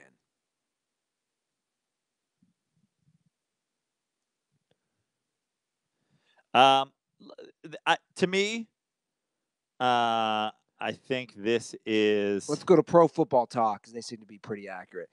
Khalil Mack had a full day of practice Wednesday, a good sign of his availability for Sunday's game against the Lions. I'll tell you what, though. I'm just going to go with my gut. It's too big a spread. It's a division game. Yeah, I think so, too. Bears win. I think Lions cover. All right, moving on. The Cardinals travel to Kansas City, where I don't know if I need to get my eyes checked for sure, but I believe it says the Chiefs are 165-point favorites. Yeah. I'm going to go with the Chiefs. Oh, that's 16.5. 16.5. Wow. It's in Arizona? No, it's in KC. Oh, God. It's 165? That's why I said that. I'm going with Kansas City. Welcome to Arrowhead, Josh Rosen. Yeah. Not an easy place to play, especially for a rookie. All right. New England. Man, that is a huge spread. Dude, they put up points. Kansas City's the best offense, right? Yeah. They're better than the Rams. I believe so. In terms of, yeah. I think scoring. So, I guess the question is, The question in this game is just how many points do the Arizona Cardinals score in Arrowhead? No way they hit 20. And if they don't hit 20, they probably don't cover because They have to hit 20 to at least cover. KC 38-16. KC's putting up 35 points. Yeah. For sure. But 35, if they got to 20, sure, isn't a cover. I'm going Chiefs. Do what you want. Chiefs. All right. The Patriots travel to the Titans. Your boy, Mariota. 6.5-point dogs at home. Wow. Whoa. That's a big spread, Ride man. that Mariota trash train, bro. Vrabel, Belichick. Is he stealing some signals? But I like Vrabel so far this year. He's ballsy, and I like that. However, Bill Belichick is the GOAT. No better coach in the history of the league. He's going to be prepared. He was watching that Monday night game, and the Patriots, to be honest, didn't look. Who'd they play last week? The Patriots played the Packers. And the Patriots offense has been kind of lately. I have enjoyed watching Cordell Patterson play running back. He won't be playing running back this week. He will not. Michelle's back, I believe. Okay. Michelle's back, who spells it weird. Not like the girl, not like my Michelle. Little appetite for destruction reference. I'm going Pats. Yeah, me too. I actually think that this has a chance of being a good game, but in the end, like 6.5, it's just a touchdown. I feel like even if it is a close game, it still is more than a touchdown at the end. Yeah. Washington travels to Tampa Bay. Your boy, Fitzmagic. 3-point faves. The Bucks are 3-point favorites? Yes, sir. In Tampa. Yes, sir. Wow. Oh, man, that's interesting. You know why? I think they're basically saying the Redskins offense is You got Adrian Peterson who's playing pretty well, but I'm going with Washington. Do I think that the Bucks could win that game? Absolutely. Am I a Fitzmagic supporter till I die? Yes. Do I hope he's the quarterback of the New York Giants next year to mentor a youngin? Yes. But at the same time, I think the reason, by the way, that I have not ruled out the Redskins from still winning the NFC East, whether or not the Eagles come on, and the reason that I said before the year that they had potential to win the NFC East is because Alex Smith is a guy who loves to beat bad teams and then loves to lose the good ones. But the Bucks aren't a good team. Well, the Redskins can't lose this game. It's just one of those when you look back on, you can't lose this game. My heart, in a way, says, oh, you want to take Tampa Bay. They'll put up some points. But the problem is not their offense. Tampa Bay's defense is atrocious. Yeah. And I think that's the game where Alex Smith can put up some points. I'm going to agree with you. I'm going to take the Redskins. Can I say that? Can I say Redskins? Yeah. It's not one of the words now? That'd be another episode. Like we did it for way more money, like $1,000. The PC words, trigger words. That we can't say cuck. We can't say Redskins. Yeah. Can't say Sinead O'Connor.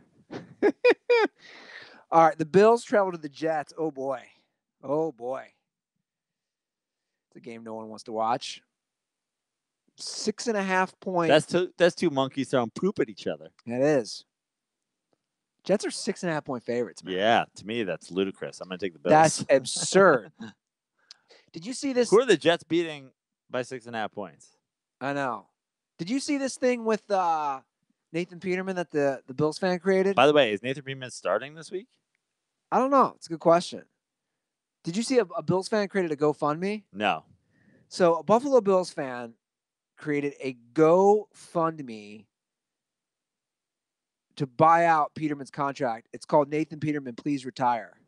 Wow. They're trying to raise $1 million, so I assume Peterman is making $1 million this By year. the way, it just said that Darnold likely out this week. Oh, I mean, although I might like my chances better with Josh McCown. Is it McCown or McNown? McCown. Isn't there a Cade McNown? Okay. UCLA turned Bears bust. All these white guys with their blonde hair. I'm still going Bills. Can you imagine that? Peterman's such a factor, though. He's so bad. Can you imagine that, though, as a player? What's the Jets' record? What is... Are they 4-5? No. The New York Jets are currently 3-6. 3-6. Okay. I'm still going Buffalo. All they got to do, Kyle Aronofsky, if you're out there, is sweep the rest of their games for you to get to 10 wins. You know Kyle Aronofsky and I have a bet? What's your bet? We have a bet that no Jets quarterback will win 10 games in the next 10 years. And if they don't, he has to get Ryan Fitzpatrick's bearded face tattooed on his body and drink, I believe it's a 64-ounce Dunkin' Donuts cold brew. Hold on. What's the bet? That they won't have a quarterback who personally wins 10 games in the next 10 years. And that started when? I believe this might be year 1 or year 2. Because he's a Fitzpatrick hater. Meanwhile. Yeah, but hold on a second. I'm just trying to play this out. So basically, Darnold, or if he's a bust, the new guy in like 3 years has to win 10 games. For the Jets. Who's the last guy who won 10 games for him? Mark Sanchez? Ryan Fitzpatrick. That's how we got the bet. He went 10-6. Oh, when he had that epic meltdown game? Yeah, went 10-6. Week 17. Your boy. And what do you have to do? He gets to come on the show. Dude, you make all these... hold on a second. I fly him out here, and he comes on the show. You make all these bets with the dirt balls without telling me? Don't worry. Aronofsky's going to have Ryan Fitzpatrick tattooed on his arm. It's the Jets. But I don't care if... Did Mark Sanchez even win 10 games for the Jets? I don't care if Aronofsky comes on the show. That's not what bothers me. Is that you don't tell me, bro. That's all right. You don't tell me these things? You don't read the rundowns and you don't tell me? I mean, at least I'm consistent. Prano walked into the apartment tonight. First thing he says, I didn't read anything. So at this point, the rundown is just for me to keep order to the show. And it's there in case I check it. Why don't you check it? It's like a safety net. Why don't you check it for real? I was real? busy tonight. I had a meeting. Oh, that's the most LA. Oh, I was about to use the S word. I was the most LA crap I've ever heard. What time did you send the rundown? I sent it late tonight. Yeah, there you go. Takes 2 seconds. Just scan through. All right, so we're both taking the Bills. Prano? Yep. Which is too bad. Like, I think we have one different pick so far. I'm gonna have to mix it up. How many games do we have left? We're getting down to the later games. The nitty gritty. All right, LA Chargers at Oakland. Oakland is a 9.5-point dog. Dude, Oakland, this is one of those years where I want to keep taking Oakland because I think in my head, division game, right? You should. But I'm not. Oh, come on. I'm not. Your Chargers? You're going with your Chargers? Sticking with your Chargers? Come on. I am. You think your Chargers locked in? They're winning games by 10 points? I think Oakland, I told you, this is the most tank mode I've ever seen an NFL team in. I'm not convinced that they're tanking. I think they just got rid of their single best player. Didn't have a ton of other great players. Lost guys free agency. Other guys got hurt. I'm taking San Diego too. Yeah, you're taking San Diego. You know the Chargers?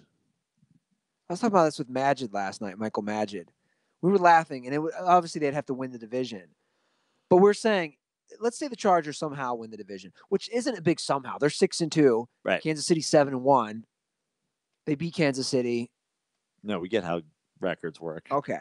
Regardless, we were saying, how funny would it be if the Chargers got a home playoff game and then they got Kansas City again in the playoffs, and that stadium was like 80% Chiefs fans? Let's talk about the who would be in the playoffs in the AFC right now.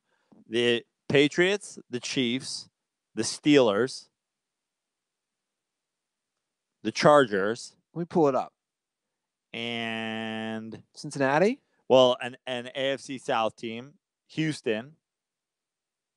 Yeah. So if they ended today, the seeding goes from 1 to 6. Chiefs, Patriots, Steelers, Texans, Chargers, Bengals.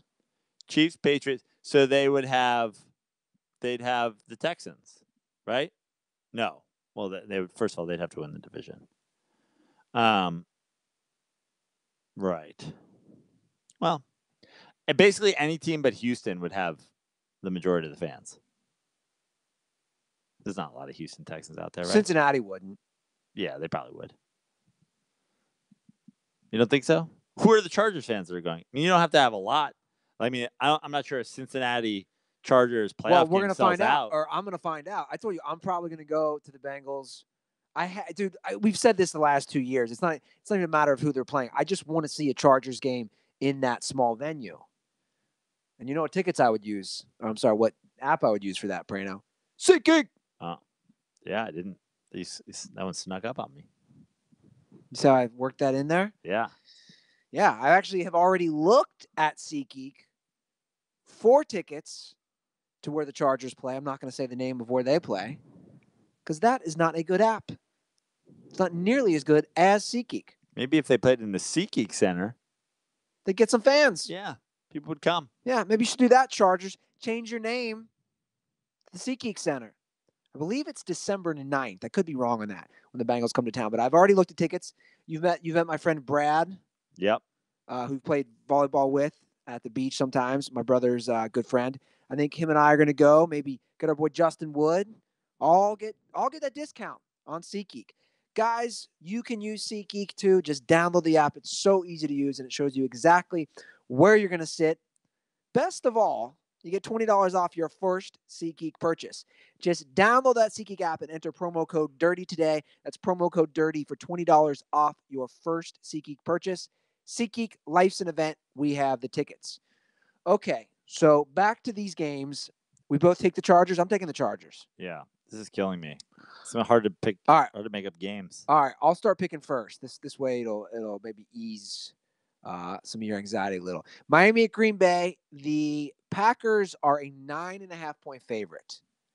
I don't know who's playing quarterback, and to be honest, I don't really care for the Dolphins at this point. 9.5, however, is a very big spread. A must-win game for Aaron Rodgers. Let me real quickly just see the records, though. I do want to check out the records. Packers are 3-5-1. The Dolphins are 5-4. Yeah. The Packers are 3-4-1. Why is the spread so big? 9.5? Hey, It's too big. It's a very large spread. Who's playing quarterback? Aaron Rodgers. Brock Osweiler is. I'm taking the Packers. I'm going to go. Gosh. Yeah. All right. Well, I was really hoping you'd take Miami, so I'd take the Packers. That spread is abnormally large for some reason. God, it's in Green Bay. I'm going to take the Dolphins just to have a different game. That's it. I got to take the Dolphins. I think you should take the Dolphins. But I take the Hold on Packers, a second. It's week 10. You're already starting to strategize? Well, no, but that's literally the second different pick? Yeah. Okay. I mean, how do I pick up games if we're picking all the same games? All right. Maybe this one. Seattle at the Rams, a game I am going to. I'm taking the Rams. What's the spread? I don't care. I'm taking the Rams. I'm taking Seattle. Great. 9.5. Woo!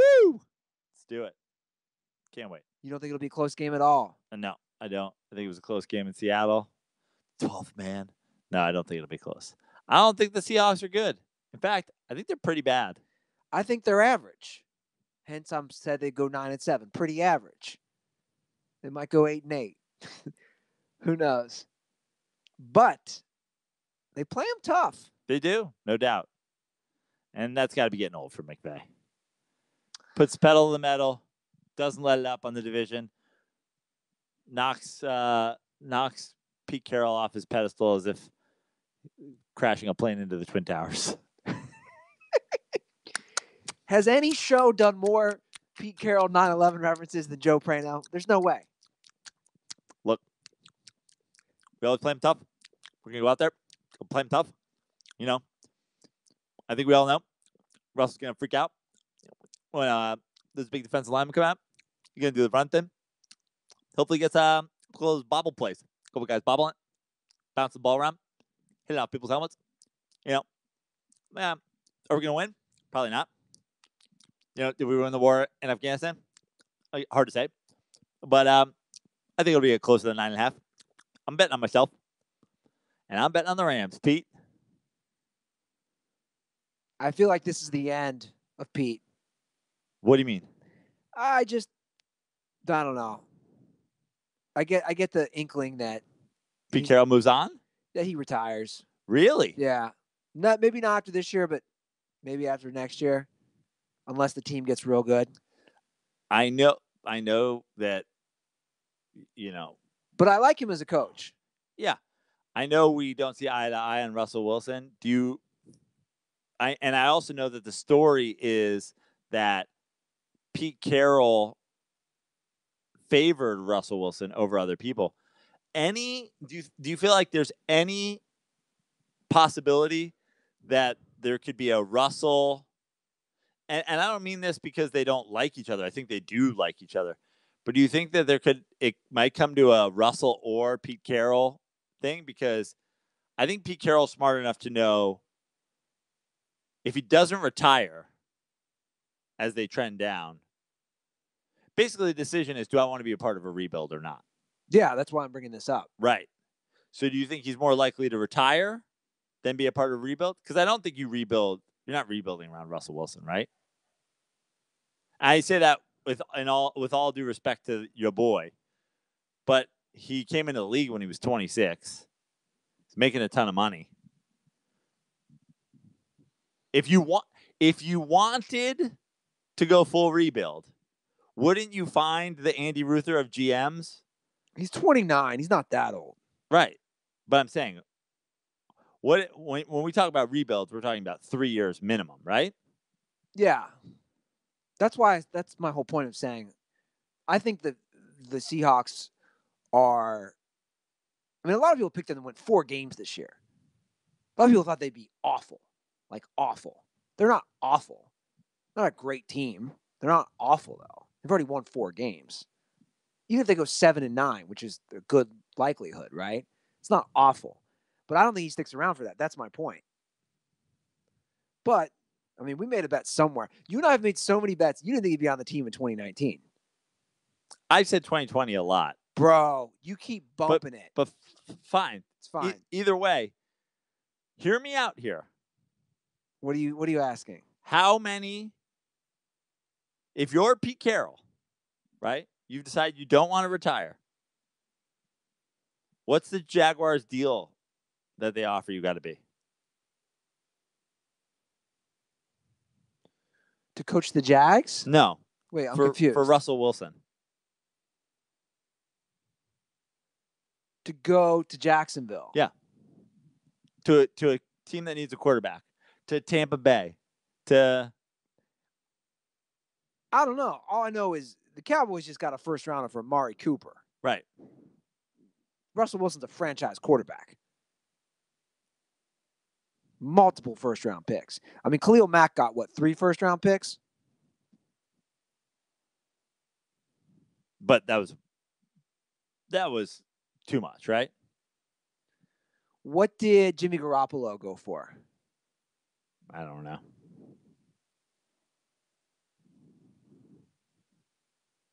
Like, you knew he could be a franchise quarterback. I mean, at least 2 first-rounders. What if you're the Seahawks and I call you up and I say, I'll give you 2 first-rounders and a 3rd first-rounder for a 2nd-rounder and Russell Wilson? You're asking if I'm the GM? Yeah. I mean, it's a good offer. I have to think about it. I mean, I think Russ would excel down in Jacksonville in that division. Fournette, running back. I mean, you're the GM of the Seahawks. You don't care whether or not he excels. How he does when he leaves is not a factor in your thinking. I think he needs. He's never just had a. I'm trying to think the best type of receiver that he would have. I actually looked it up. He's only had. Everybody taught. It's funny.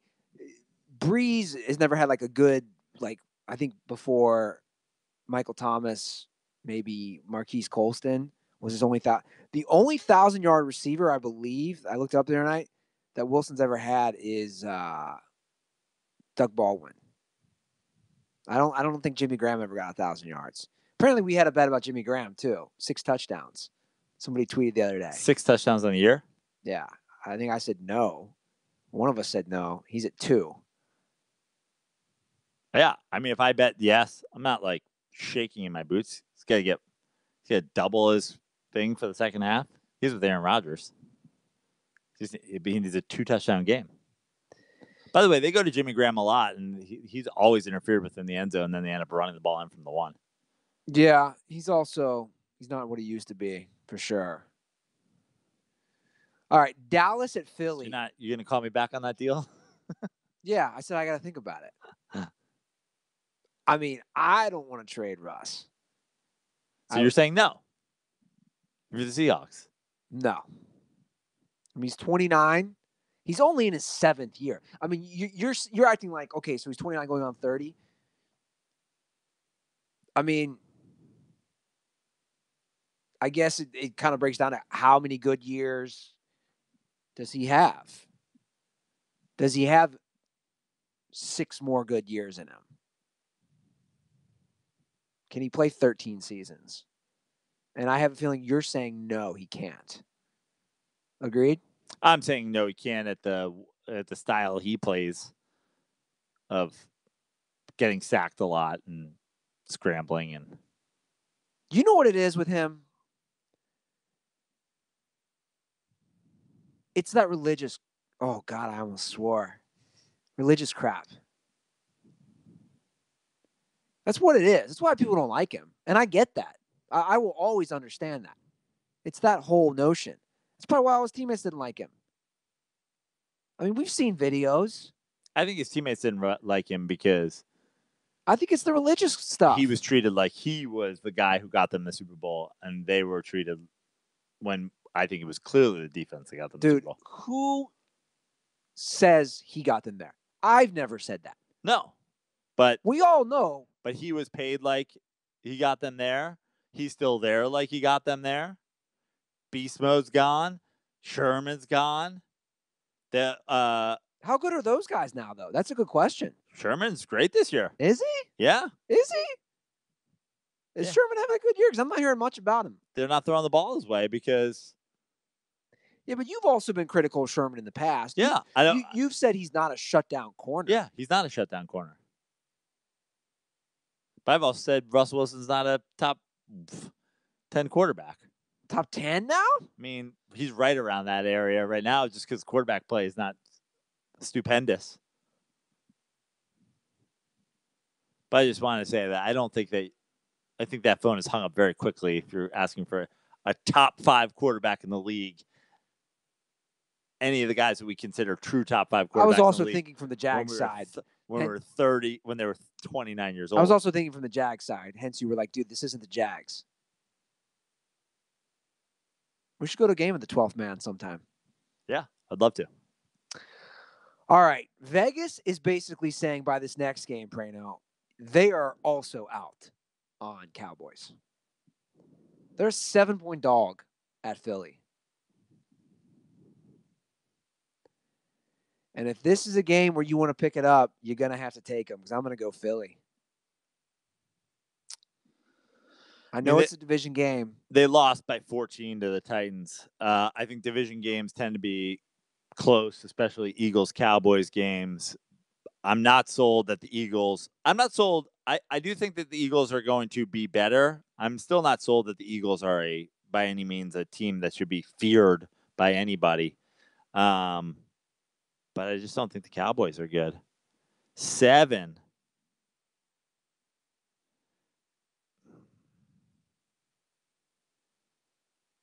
I'm going to go with Philly. It's taking Philly. Yeah. Philly. All right.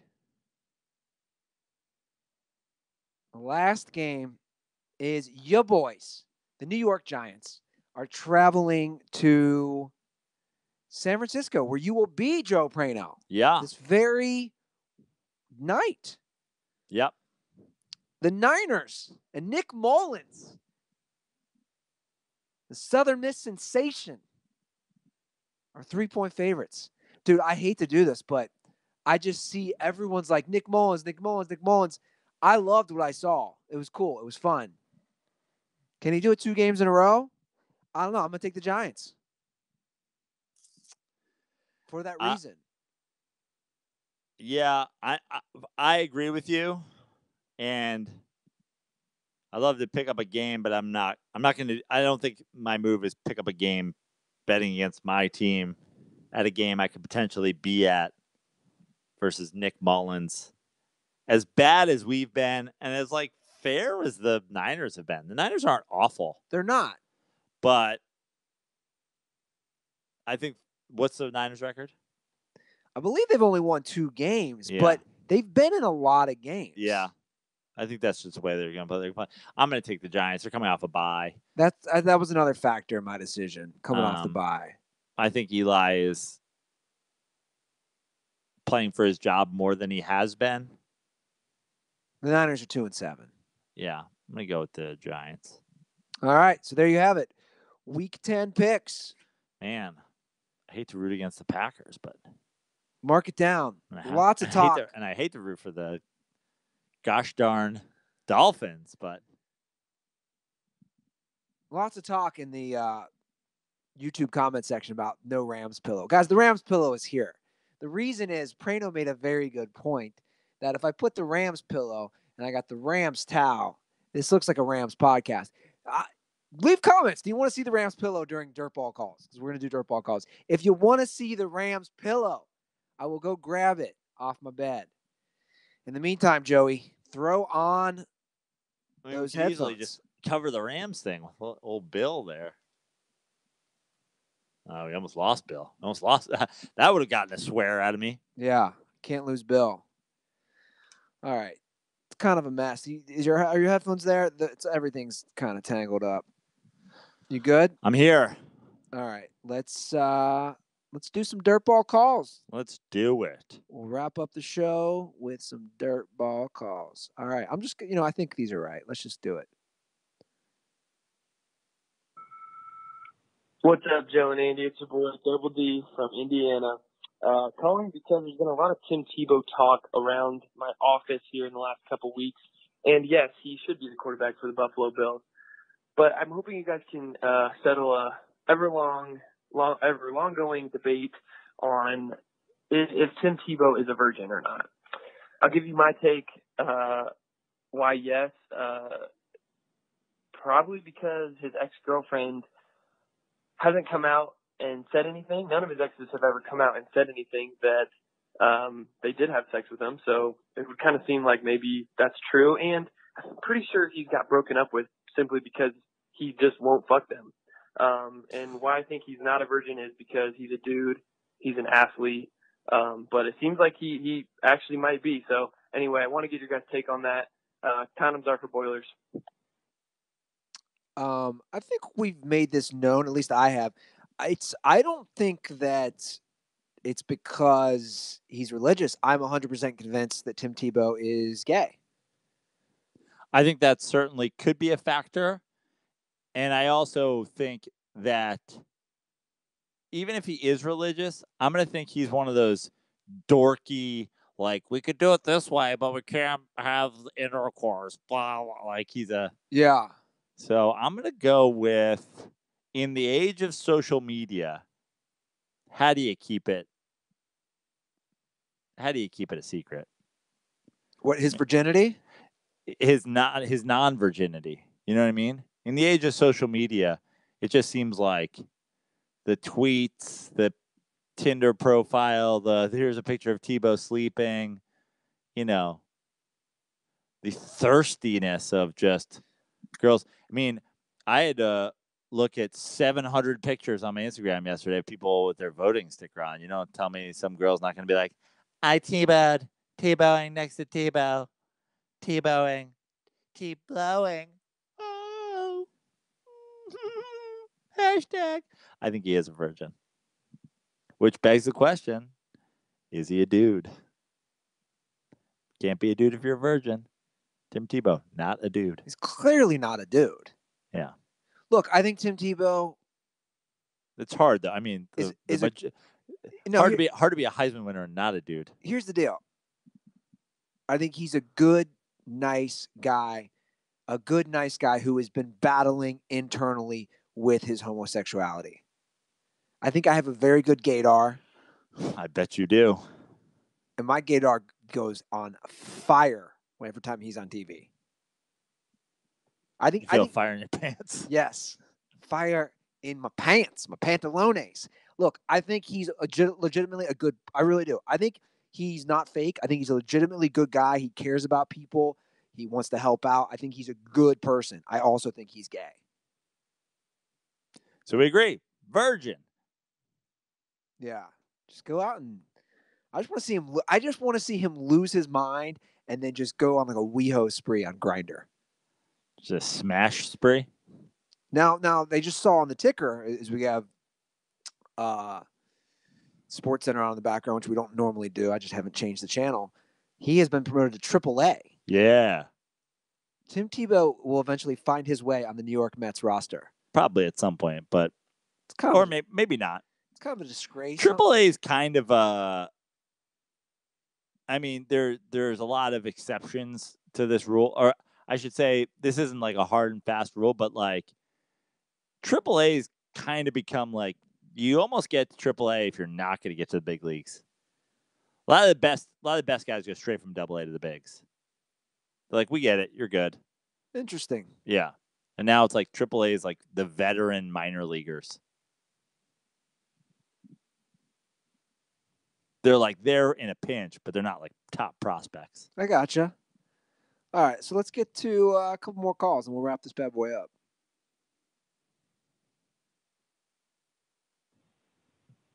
Hello, this is Johnny Fez from Flagstaff, Arizona, home of the original Raiders fan. I was just wondering, which athlete can have a baby with a midget and produce another athlete? For example, Darnell Dockett loves midgets, posts about them all the time.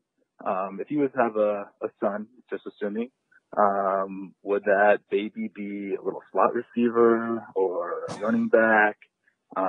Just let me know what you guys think. Condoms are for the Cardinals. Darnell Dockett loves midgets. But how would a defensive tackle and a midget create a running back? What kind of weird math is that? What kind of Play-Doh were you playing with as a kid? I think that's a good point. I don't think that's how you get a running back. Yeah. Let's have this animal just smashed like a small little beast. Are you allowed to call midgets beasts on the Not Swearing Show? Yeah. I think and then such a loose definition of the word athlete. What's an athlete? Like a UFC fighter? Can I take like just some sort of freak hulking athlete and combine them with a midget to make some sort of wily little? But the thing is, yeah, they're athletes for sure. MMA guys are athletes. Yeah, that's not what. But like, I'm just wondering if that even considered to be part of his question. But midgets can just have regular sized babies, right? Yeah, there was that show. On the Learning Channel. Yeah. What was the show? My roommate in Las Vegas used to watch it. Where like a few of their kids were midgets, and then one kid was just like way bigger than. That's gotta be weird when you can beat up your dad. Yeah. Like when you're 10 and you can beat up your dad. How about this? I'm gonna go. Little People, Small World. Was that the name of it? I don't know. Let's come up with a. See, I don't think the balance is the answer. I don't think it's like, you know what I mean? I don't think it's like get somebody really tall and then you just have like a regular sized. I almost think like you want more athletic. Like, that's the key. I'm instantly, anytime we're talking about creating this specimen, I just think LeBron. Like, sorry. Yeah. But LeBron's so stout that, like, they could have a bowling ball as a child.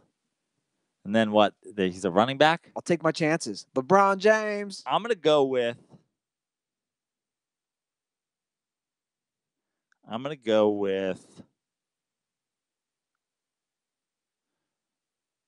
Oh, man. Hold on. Let me think of somebody. I'm going to go with Anthony Davis. I'm going to get a little bit more height there. Also, he had the crazy growth spurt. He's kind of got freakish big man height with little man skills. I'm going to go with Anthony Davis. All right. Also, can you imagine that unibrow and a midget Yeah. just taking up his whole forehead? Yeah. Just wrapping around his forehead like a headband? I mean, we've said midget 1,000 times. That would not work on the official Triggered PC episode. No. I just keep laughing because I keep thinking of, have you ever heard Yoshi's joke on that? No. Oh, yeah, I have. Was that our last call? We have one more call, actually, Let's do it. from Coach O. From Coach O. I think it's a fake Coach O, though. Oh, man. Coach O called in. He was very upset after the loss to Alabama. I feel like this is going to swear. I feel like he's going to swear in this. There's a lot of swearing. And Ruth, Joe Prano, this is Ed Orgeron. My voice may sound a little different because I just woke up on fucking Bourbon Street on Sunday night after that loss. 29 fucking points for the Alabama Crimson fucking Elephants. And we couldn't score a single damn one of them. Motherfucker. So this morning at practice, we took the skinniest motherfucker on the team, redshirt freshman. We boiled his ass up into some jambalaya. We gave his bones to a fucking voodoo witch on Bourbon Street down there in the bayou. And she's gonna cook us up some magic stew. The Tiger Dicks we got a Tiger Dicks kicked here on Saturday night.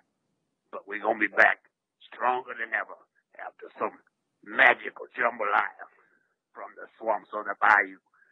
Stay dirty, motherfuckers. I kind of like that idea of them boiling up a redshirt freshman and taking it to one of those crazy New Orleans witch doctors. Who are they playing this weekend? We don't know. I have no clue. You want me to look it up? No, don't care. Let me look it up. LSU. Arkansas. Oh, right. That's right. The Razorbacks. That's right. All right. Well, it's good to hear from fake Coach O. Luckily, we get the real Coach O. Those are the calls. Guys, the hotline is 310-359-8365. And last announcement, not one person, Joe Prano, not a single dirtball. Yes, Andy Ruther. Has volunteered or even suggested they want to participate. Not really a volunteer situation. Are we talking about the sit-in? Yes. Not really a volunteer for potential like Super Bowl tickets or that you or I may not even be watching. Well, dirtballs at the game. We're not even watching on TV. Let's just put it this way. I am putting some feelers out with some large corporations for some gifts. Now, it's going to take a lot. Some large corporations called Coca-Cola, McDonald's, Pennzoil.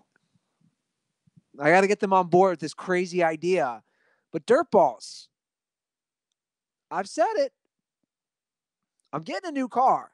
Black Friday's around the corner. I'm trying to get the best deal. I'm not saying if I got a new car that the old Detmobile is officially gone, but I only have one spot in Savagetown to park.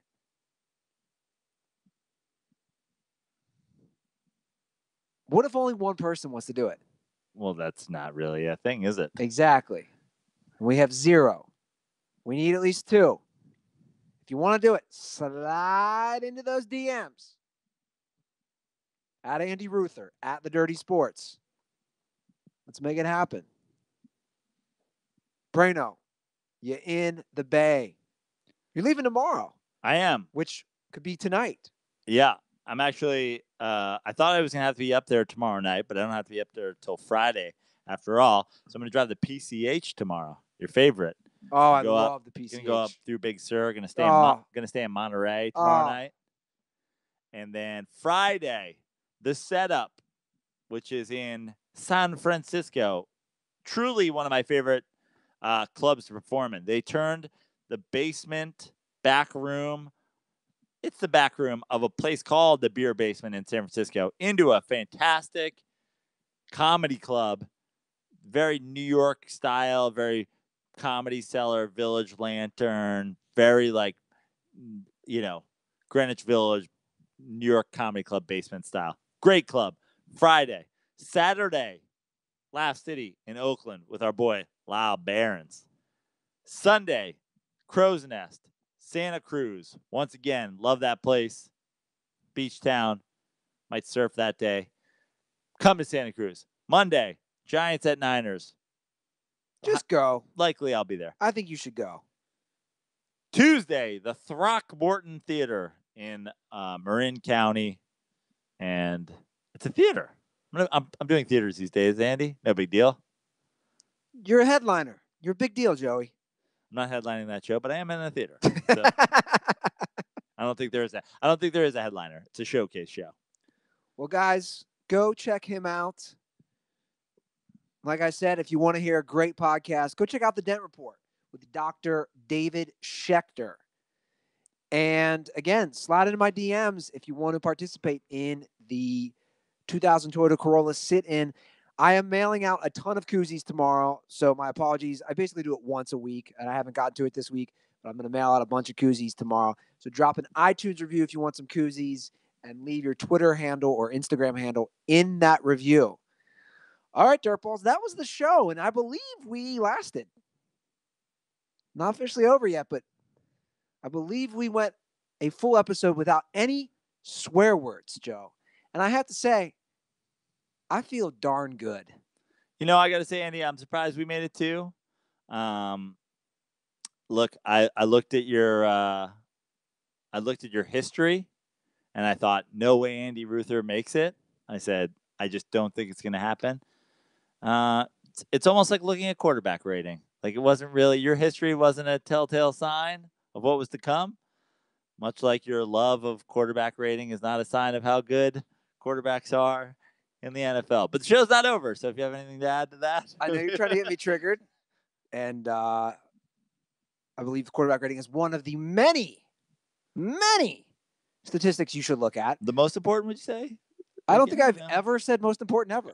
You sure? In fact, we could probably look at the end of the year and say the top 10 quarterback ratings are probably maybe around the top 10 statistically best quarterbacks. Don't forget, while we're doing plugs, pick up Andy Ruther's not very well selling book, Marcus Mariota is trash and quarterback rating is everything. That's the thing that triggers me. If you noticed, the quarterback rating thing just triggers me. I know. It triggers me too when you use it as a statistic to judge quarterbacks. So does everyone else. It's unbelievable. Dirtballs, thank you for listening to the show. We made it through. We'll do more of these. I like doing these kind of fun, gimmicky shows. And most importantly, don't forget, use condoms.